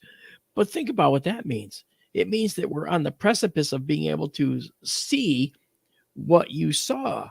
So, okay, let's take that to a practical bent. Okay, a woman or a guy gets murdered. Before that person is, decays, they go into the brain and they get an image of the murderer. Wow. Think about that. We're already on the precipice of this kind of thing, right? Or even eyewitnesses for a particular murder or crime. That's or right. whatever. I saw it. I don't remember. Okay, let's probe and find out. Okay, here's the guy we want. Think about that. Now, that sounds a little bit like Skynet, right, in the Terminator. I'll be back, right, and all that stuff. But it really isn't. This is kind of an offshoot of the science we already know now, and it's just going to be more refined. So we're getting along in our own way. We're actually moving farther ahead technologically. Now, we on this planet progressed to where we are 4.5 billion years, right? But we came along in that way through 5 major extinction events that occurred on our planet, one of which wiped out 96% of all life. And that was 252 million years ago during the Permian period. Now, don't worry about numbers and all that stuff, but understand this. It took us, regardless, we still came out. Now, when the Permian extinction occurred, almost all life was extinguished. The only creatures that could weather that storm were the reptiles, and thus became the age of the dinosaurs. And that's where dinosaurs ruled the earth. They grew to enormous sizes because we had more oxygen in our atmosphere to make bigger muscles and creatures. But 65 million years ago, the great equalizer came in terms of the Chicxulub asteroid, which, Ken's nodding. He knows, you know, George. And when the dinosaurs died, well, those little creatures that were hiding in the background that would become us emerged and filled those niches. And over time, we became us. Now, this process is actually pretty understandable. There's a lot of people that say, oh, we couldn't have come from voles. Yeah, actually, we could have. Cellular survival, guys. We could have. Yeah. We could have, and we did. So, and now our technology is such that I could be sitting here in Connecticut talking to you guys and have a telescope up and running and capturing cool objects out in Arizona right now. Okay. I'm actually doing it as we speak. So we've got the technology. We're increasing our technology all the time. Can you broadcast that for us? We've only got about 10 minutes left or so. We can share screen, or you can share screen, and we'll be able to see it as a fourth box on the screen here. Yeah, I can. I got to. If you can't, then don't worry about it. I can. It's set, but the trouble is I just select window. That's what I want to do. Yeah, select window or screen. Okay, let's try that. So while we're waiting, he's looking. We're speaking with Marc D'Antonio about the amazing discoveries that are going on in our society in comparison to these experiences with whether it's underwater craft or it's outer space craft, however you want to categorize it. So I'll ask you this while you're searching, Mark, and it's so you take this new discovery with fusion, you take this new discovery with the particles, and you combine that with the AI.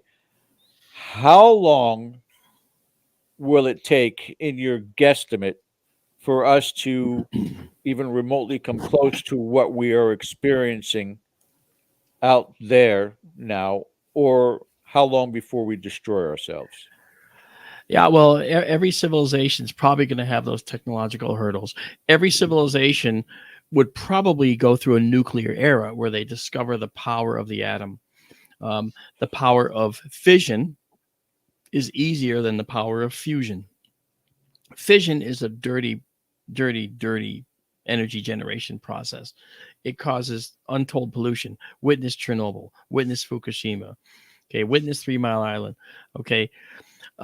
Those are fission reactors, okay, allowing the automatic process by which nuclear fuel pellets in a fuel rod give off heat to boil water to turn turbines, in effect, okay. But fusion is different, okay. Fission is like being in a deep valley, right? You gotta climb out of the valley to stop that. You gotta put these control rods down in to stop the reaction, okay, between the control rods, okay, between the fuel pellets rather. But in fission or fusion, you're on the top of a teeter-totter, a very, very sharp, pointy mountain, and you're balancing precariously. And when you're balancing precariously, the slightest imbalance, and that reaction falls off the top. And what happens? It shuts off. And that's it.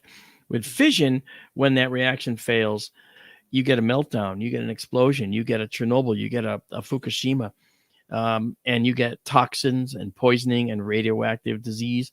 And you don't get that with fusion. Fusion is a lot cleaner. One of the main fuels, tritium in fusion, you can rub it on your arm. You can rub it on your arm and it won't even go in. Okay. You get it by inhaling. You can inhale it, right? And think, oh no, I've been hit with all this radioactive tritium. I'm going to die. I'm going to get cancer. Actually, you're going to get rid of it. You're going to pee it out because it's not cumulative in tissues. So fusion is a lot cleaner for a million reasons over fission.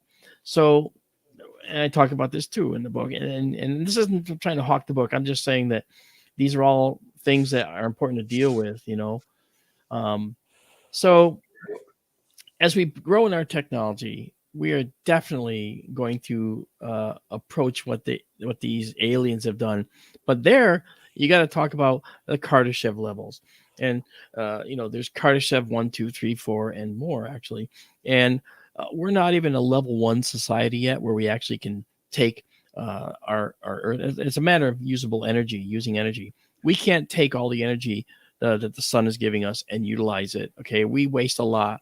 The highest efficiency of solar panels is probably somewhere around 40 to 50% at most. And we're not at 100% of any of that at all. No. Not until we exploit and expire every other source again that can be monetized. What are we looking at here? Is this live? This is live from the Arizona desert. This is a supernova in the constellation of Taurus. Wow. When a large star uses up all its hydrogen, these large stars will many times just explode because of the way supernova works. I won't go into the details. Obviously, this is an astronomy class, but when they blow up, they release all the debris into the universe, into the interstellar medium, or the ISM as we call it. And in this case, you see a reddish cloud, you see a greenish cloud. Now, remember what I talked to you about the abundance of elements in the universe? Okay, sure. Yeah. Hydrogen is number 1, helium is number 2, oxygen is number 3, and carbon is number 4. Well, this red part is hydrogen and this green part is oxygen. Okay, so the star makes oxygen in its core, and it's made of hydrogen to begin with. So, and then the star also, the star that was before this, for the explosion, it makes its own molecules of carbon-based material in the outer reaches of the star when it reaches this red giant, supergiant stage. And so when it blows up, it leaves behind this little tiny dot. See that little dot in here? I can actually show that to you a little better. I'll put a square around this. So here's the little dot. Okay. Yeah, I got you. Yeah, right there. There it is. Inside that square, you see this little dot. All right. And the dot kind of has a bluish look to it. That's because this is called a pulsar. It's a neutron star that's spinning very rapidly. And the pulsar is tiny. It's only the size of Manhattan Island. And this is thousands of light years away, and we can still see it. That's how much energy is coming out of that thing that you can see it. That's crazy. So this is called the Crab Nebula. It's a beautiful supernova remnant. I'm taking photos right now and saving them. Is this software readily available to anyone, or is it exclusive to a club? Or no. This is this software here is available to anyone. This software is available to anyone. What's not available to anyone is the program over here that I use, because I wrote that to access the observatory, and we actually roll our roof right off the whole building. Okay, if you see the telescope here, there's the telescope in the building, and the building roof is off. It's black because that's the sky. Okay, so we actually do this routinely. This is like our main thing that we do. All right.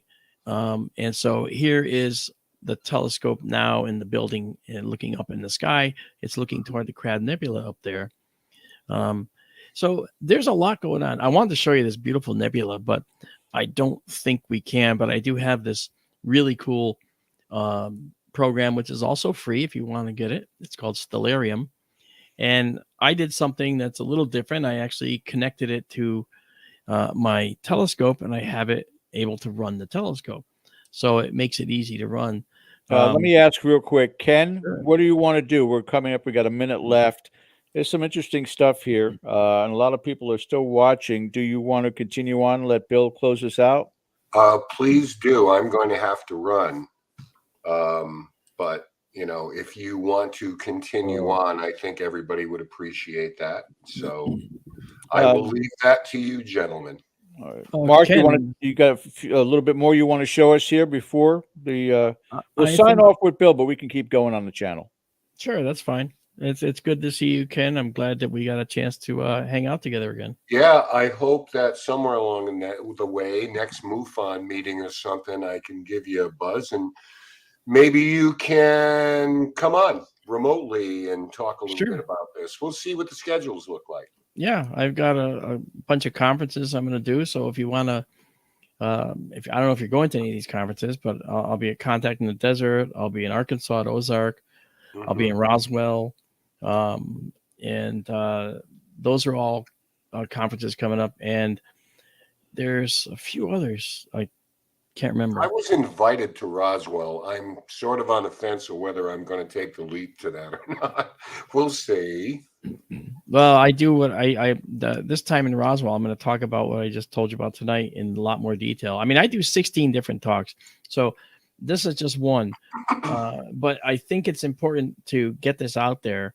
And so I'm refining it and adding detail and other stuff to make sure people understand this, because I think this is how they operate. I think we got to only sign off real quick with KGRA. You guys, if you want to stick with us here on Dead Air Full Spectrum on the YouTube channel, switch over to that. But we got to let Ron go.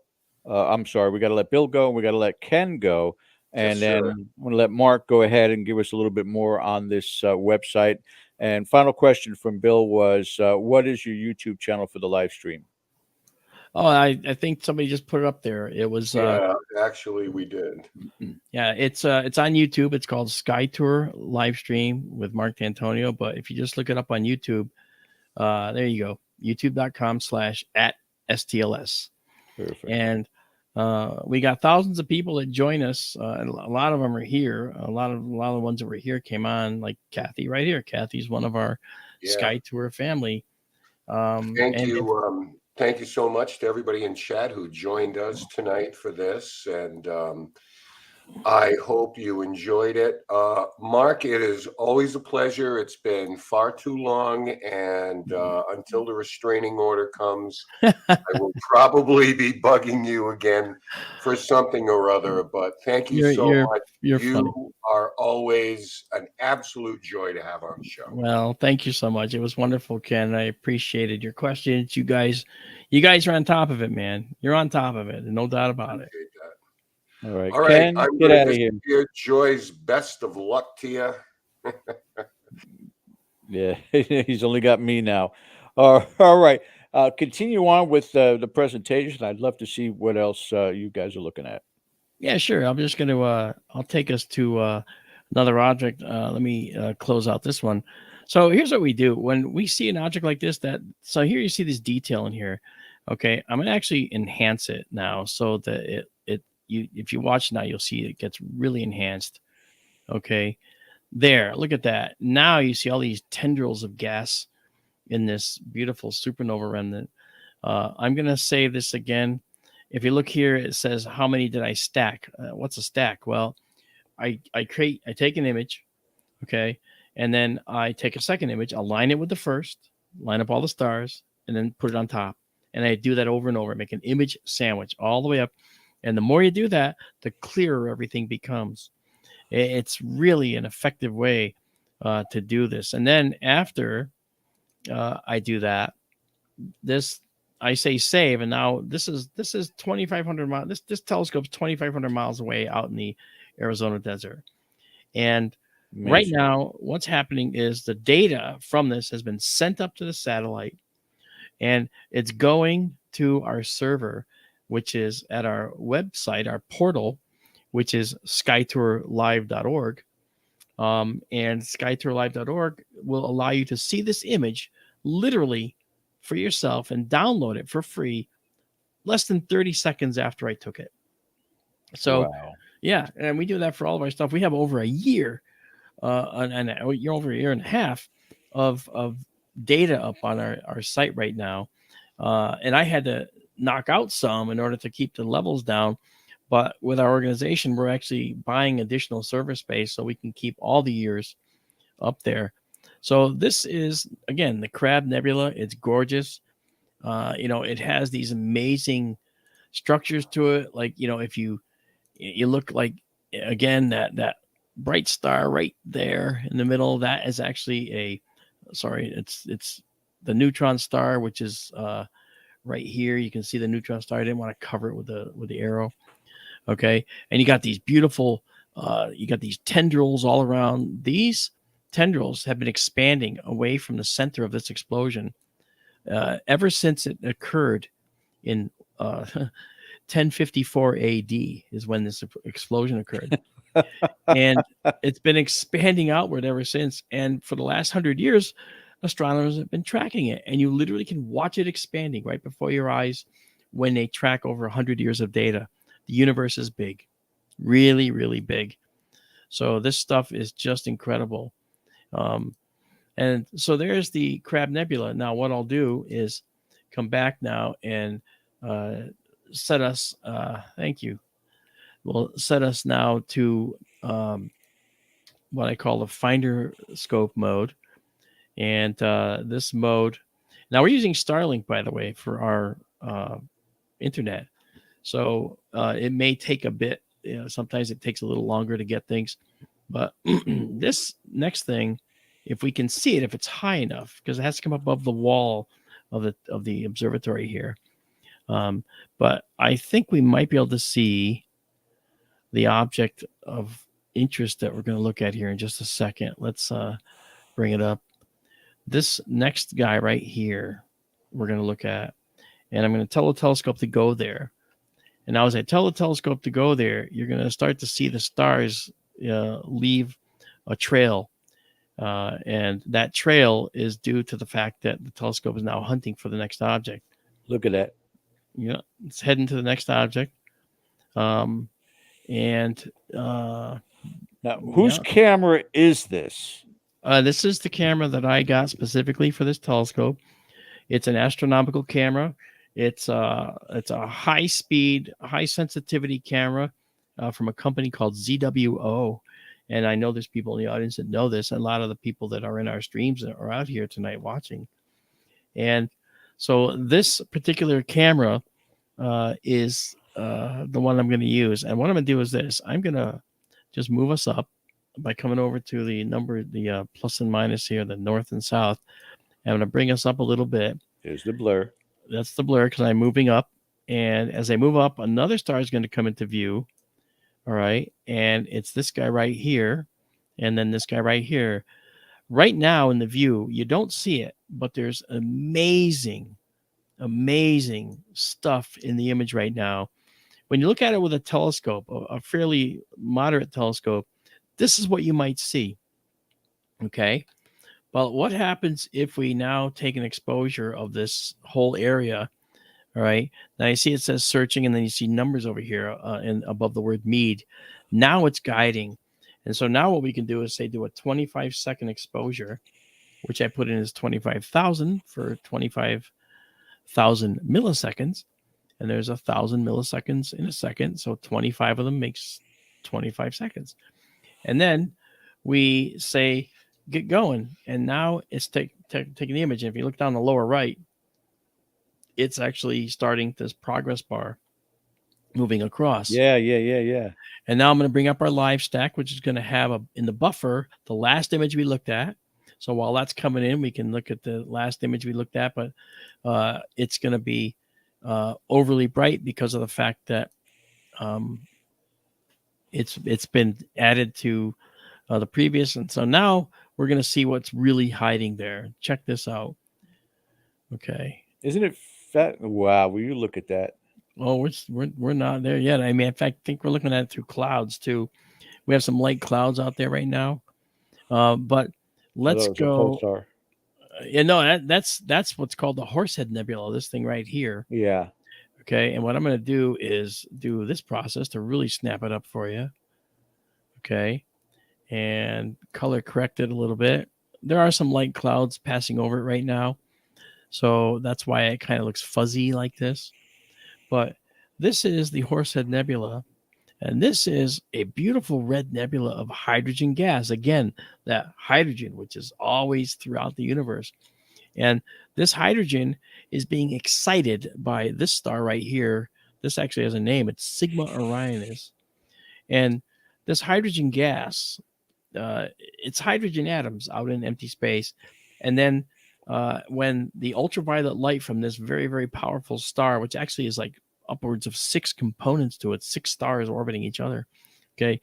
This stuff hits this gas, and it causes the electrons in the hydrogen atom to jump off the atom momentarily. That's called an ion. And now those electrons bounce around out there, hitting things outside the atom, and then come back in. And as they come back in, that energy they absorb to leave is now given off. And when it gives off that light, or gives off the energy, it comes in the form of this red light. It's a very characteristic light, well known. It's called hydrogen alpha, right? And it's one of what we call transitions, one of the ways in which the atom gives off, or the electron gives off energy as it comes back into the atom. So that's an emission right there. This here is blue, and there's a star in here that's actually lighting up something. What is that something that's lighting up? Well, why is this dark horsehead shape? What is that? That's actually this dark dust. And I mentioned it's actually, yeah, in fact, that's up front silhouetting or being silhouetted by the bright nebula behind it.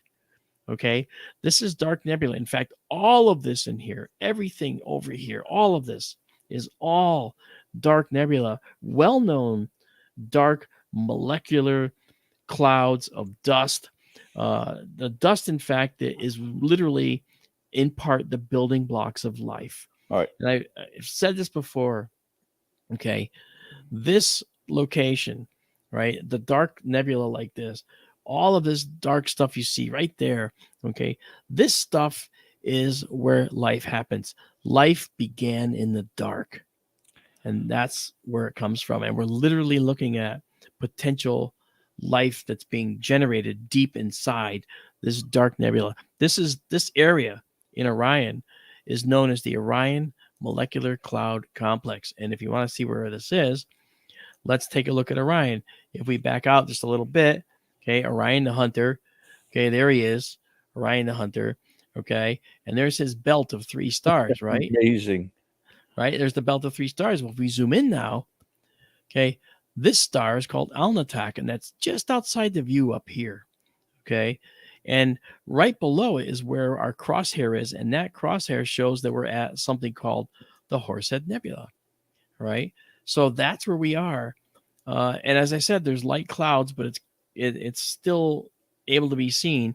But what I'd like to do is attempt to show you one more thing, but you can see the wall of the observatory is just a little bit uncooperative, but we're going to try it anyway. Hold that screen right there, Mark, because Sure. if I do not ask you this question tonight, I'm going to forever be kicking myself.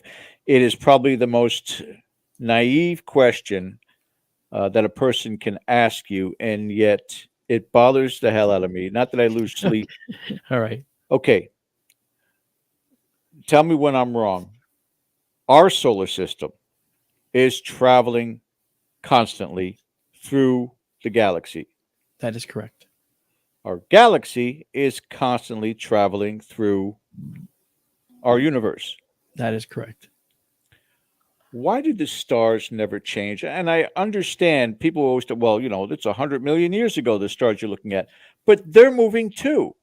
That's correct. Everything in the universe is moving, yet in my lifetime, everything, especially when you're talking about astrology, everything is always in the same place. How is that possible if everything is in motion? That's been bothering me since I've been a child and never figured that out. Yeah, and now I'll get rid of that problem for you. Okay. And if you've been waiting all these years to ask it, this is a great place to ask it. It was either you or Neil deGrasse Tyson, and I can't get his number. He follows me on LinkedIn, which I bastard. think is hilarious. Okay, yet he won't admit that he's interested in UFOs. Okay, but he has changed his, and I'll answer your question, but he's changed his approach from "I do not believe they're here" to "I need to see more evidence." That's important. It's a movement. Okay. That's a movement. It's actually movement, right? So when you look at the universe, we're looking at stars, right, that are distant, as you had pointed out. Right. This thing here is about 1,500 light years away. We're seeing it as it was about 1,500 years ago. Okay. So you might say, well, why can't we see the motion in it? If it's moving through the universe, why don't we see its shape changing? Yeah. And you mentioned it before. You hit right on it, but you didn't see the forest for the stars. Okay. The reason is because we don't live long enough to see that. It took 100 years to see the Crab Nebula expanding. So remember I told you about that? Okay. The Crab Nebula visibly expands in the ongoing imagery that we see. We see it. Okay. These are changing their shape. These are moving. The stars are all moving. But because they're so far away, we don't see the relative motion relative to the Earth because we're not here long enough. However, the nearest stars to us do move, and we can see that. I've often shown people Barnard's star. Barnard's star is a beautiful red dwarf star. Right now, in this particular sky, it's way toward the north, and Barnard's star moves so fast because it's only 6 light years away from us. I say only. Okay. It's only 6 light years away from us, but at the speed it's moving through space, whipping by our sun out there 6 light years away, it's moving across our path in such a way that we can see its motion over a few months. I've done that. I've looked at Barnard's star and seen it here in the sky with a bunch of stars peppering it around the view. And then several months later, it's here with those same stars peppering its view. So the universe is moving, but because of the distances being so great, we can't see it. Okay, unless we look at something nearby that's moving across our path at such a rate of speed that it will show.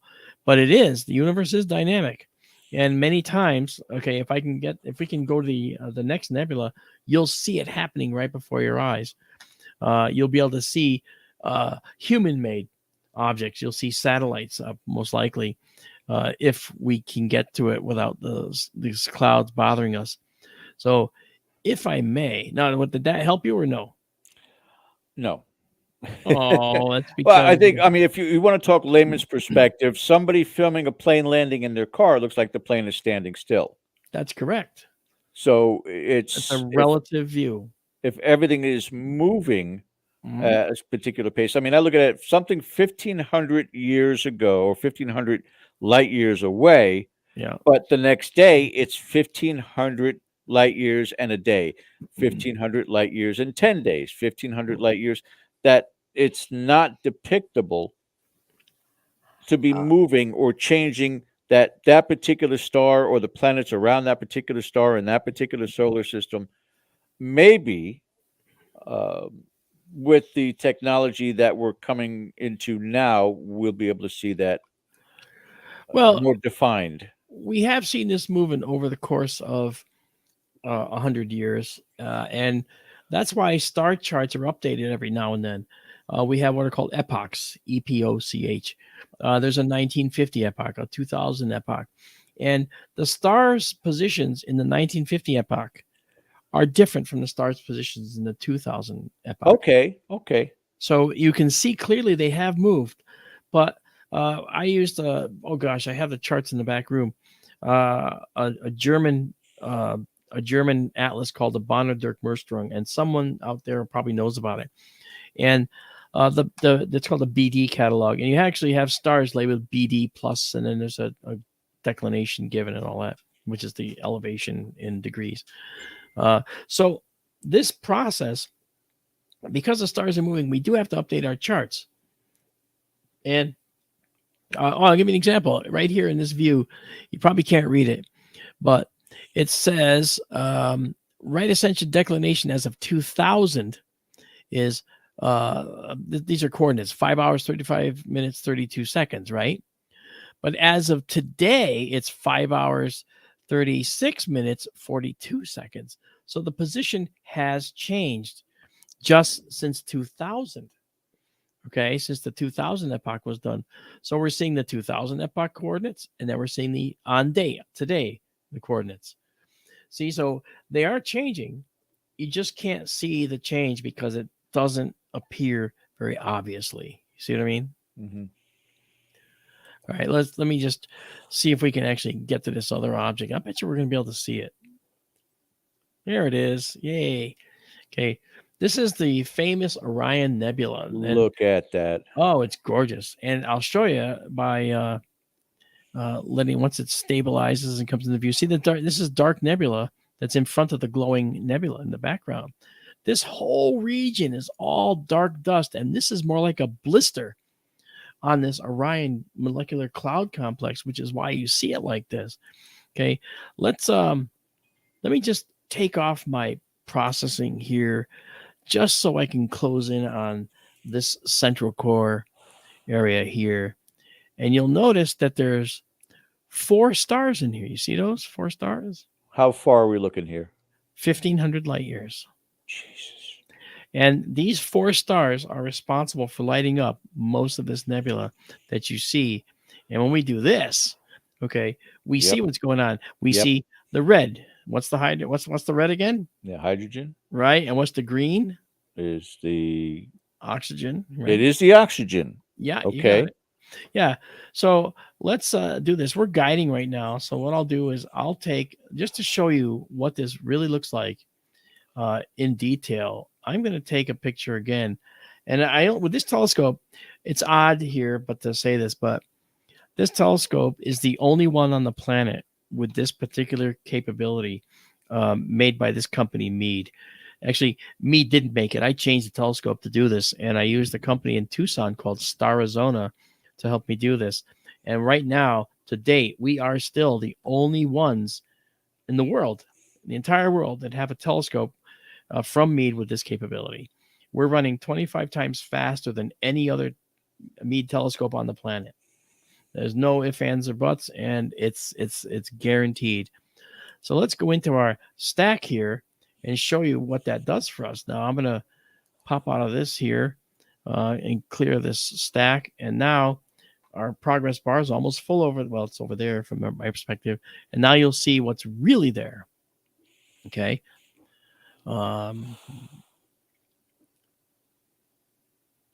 Let's make sure it's coming in. Now, I also have a filter on here that it was just outside the range. To keep the stars round, I have this special filter in place.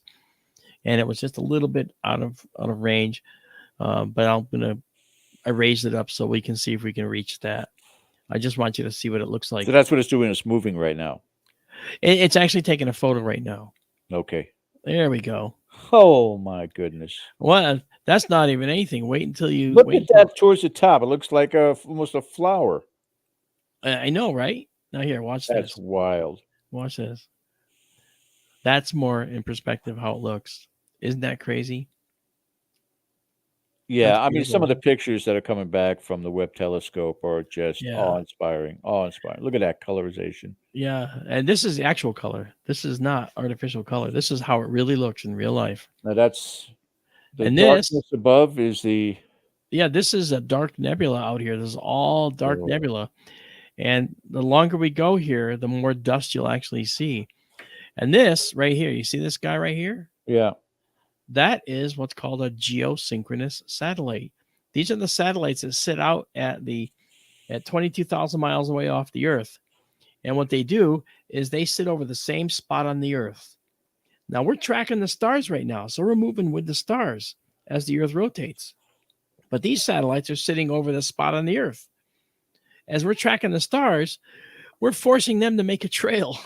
That's our movement, not theirs. That's correct. That's correct.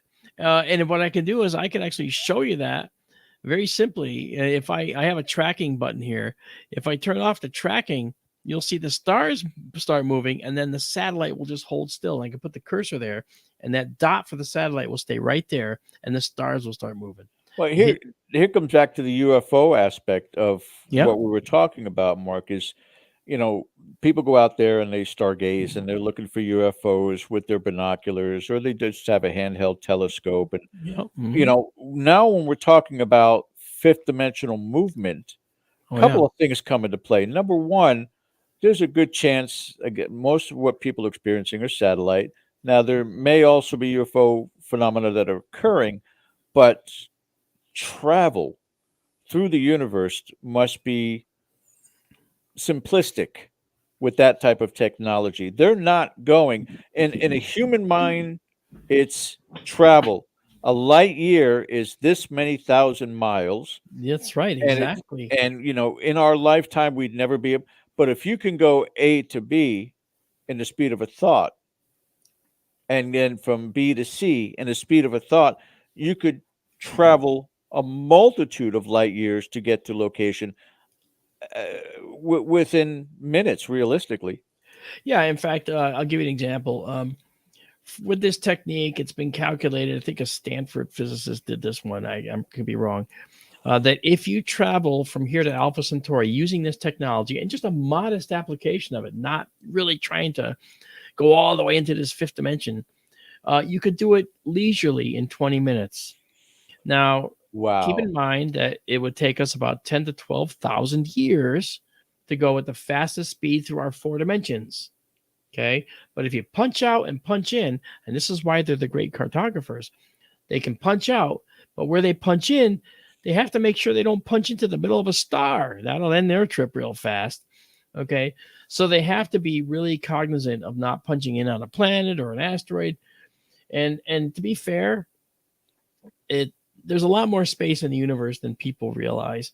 And we zing through the asteroid belt without hitting a darn thing and not even trying to miss. We just missed because everything is really spaced out. Yeah, big time. We even took the Cassini probe through Saturn's rings, not once, but twice, and never hit a thing because it's really spaced out. See? Yeah. So This is an example, the Orion Nebula. This one is right below Orion's belt. Let's go back to this here for just a second.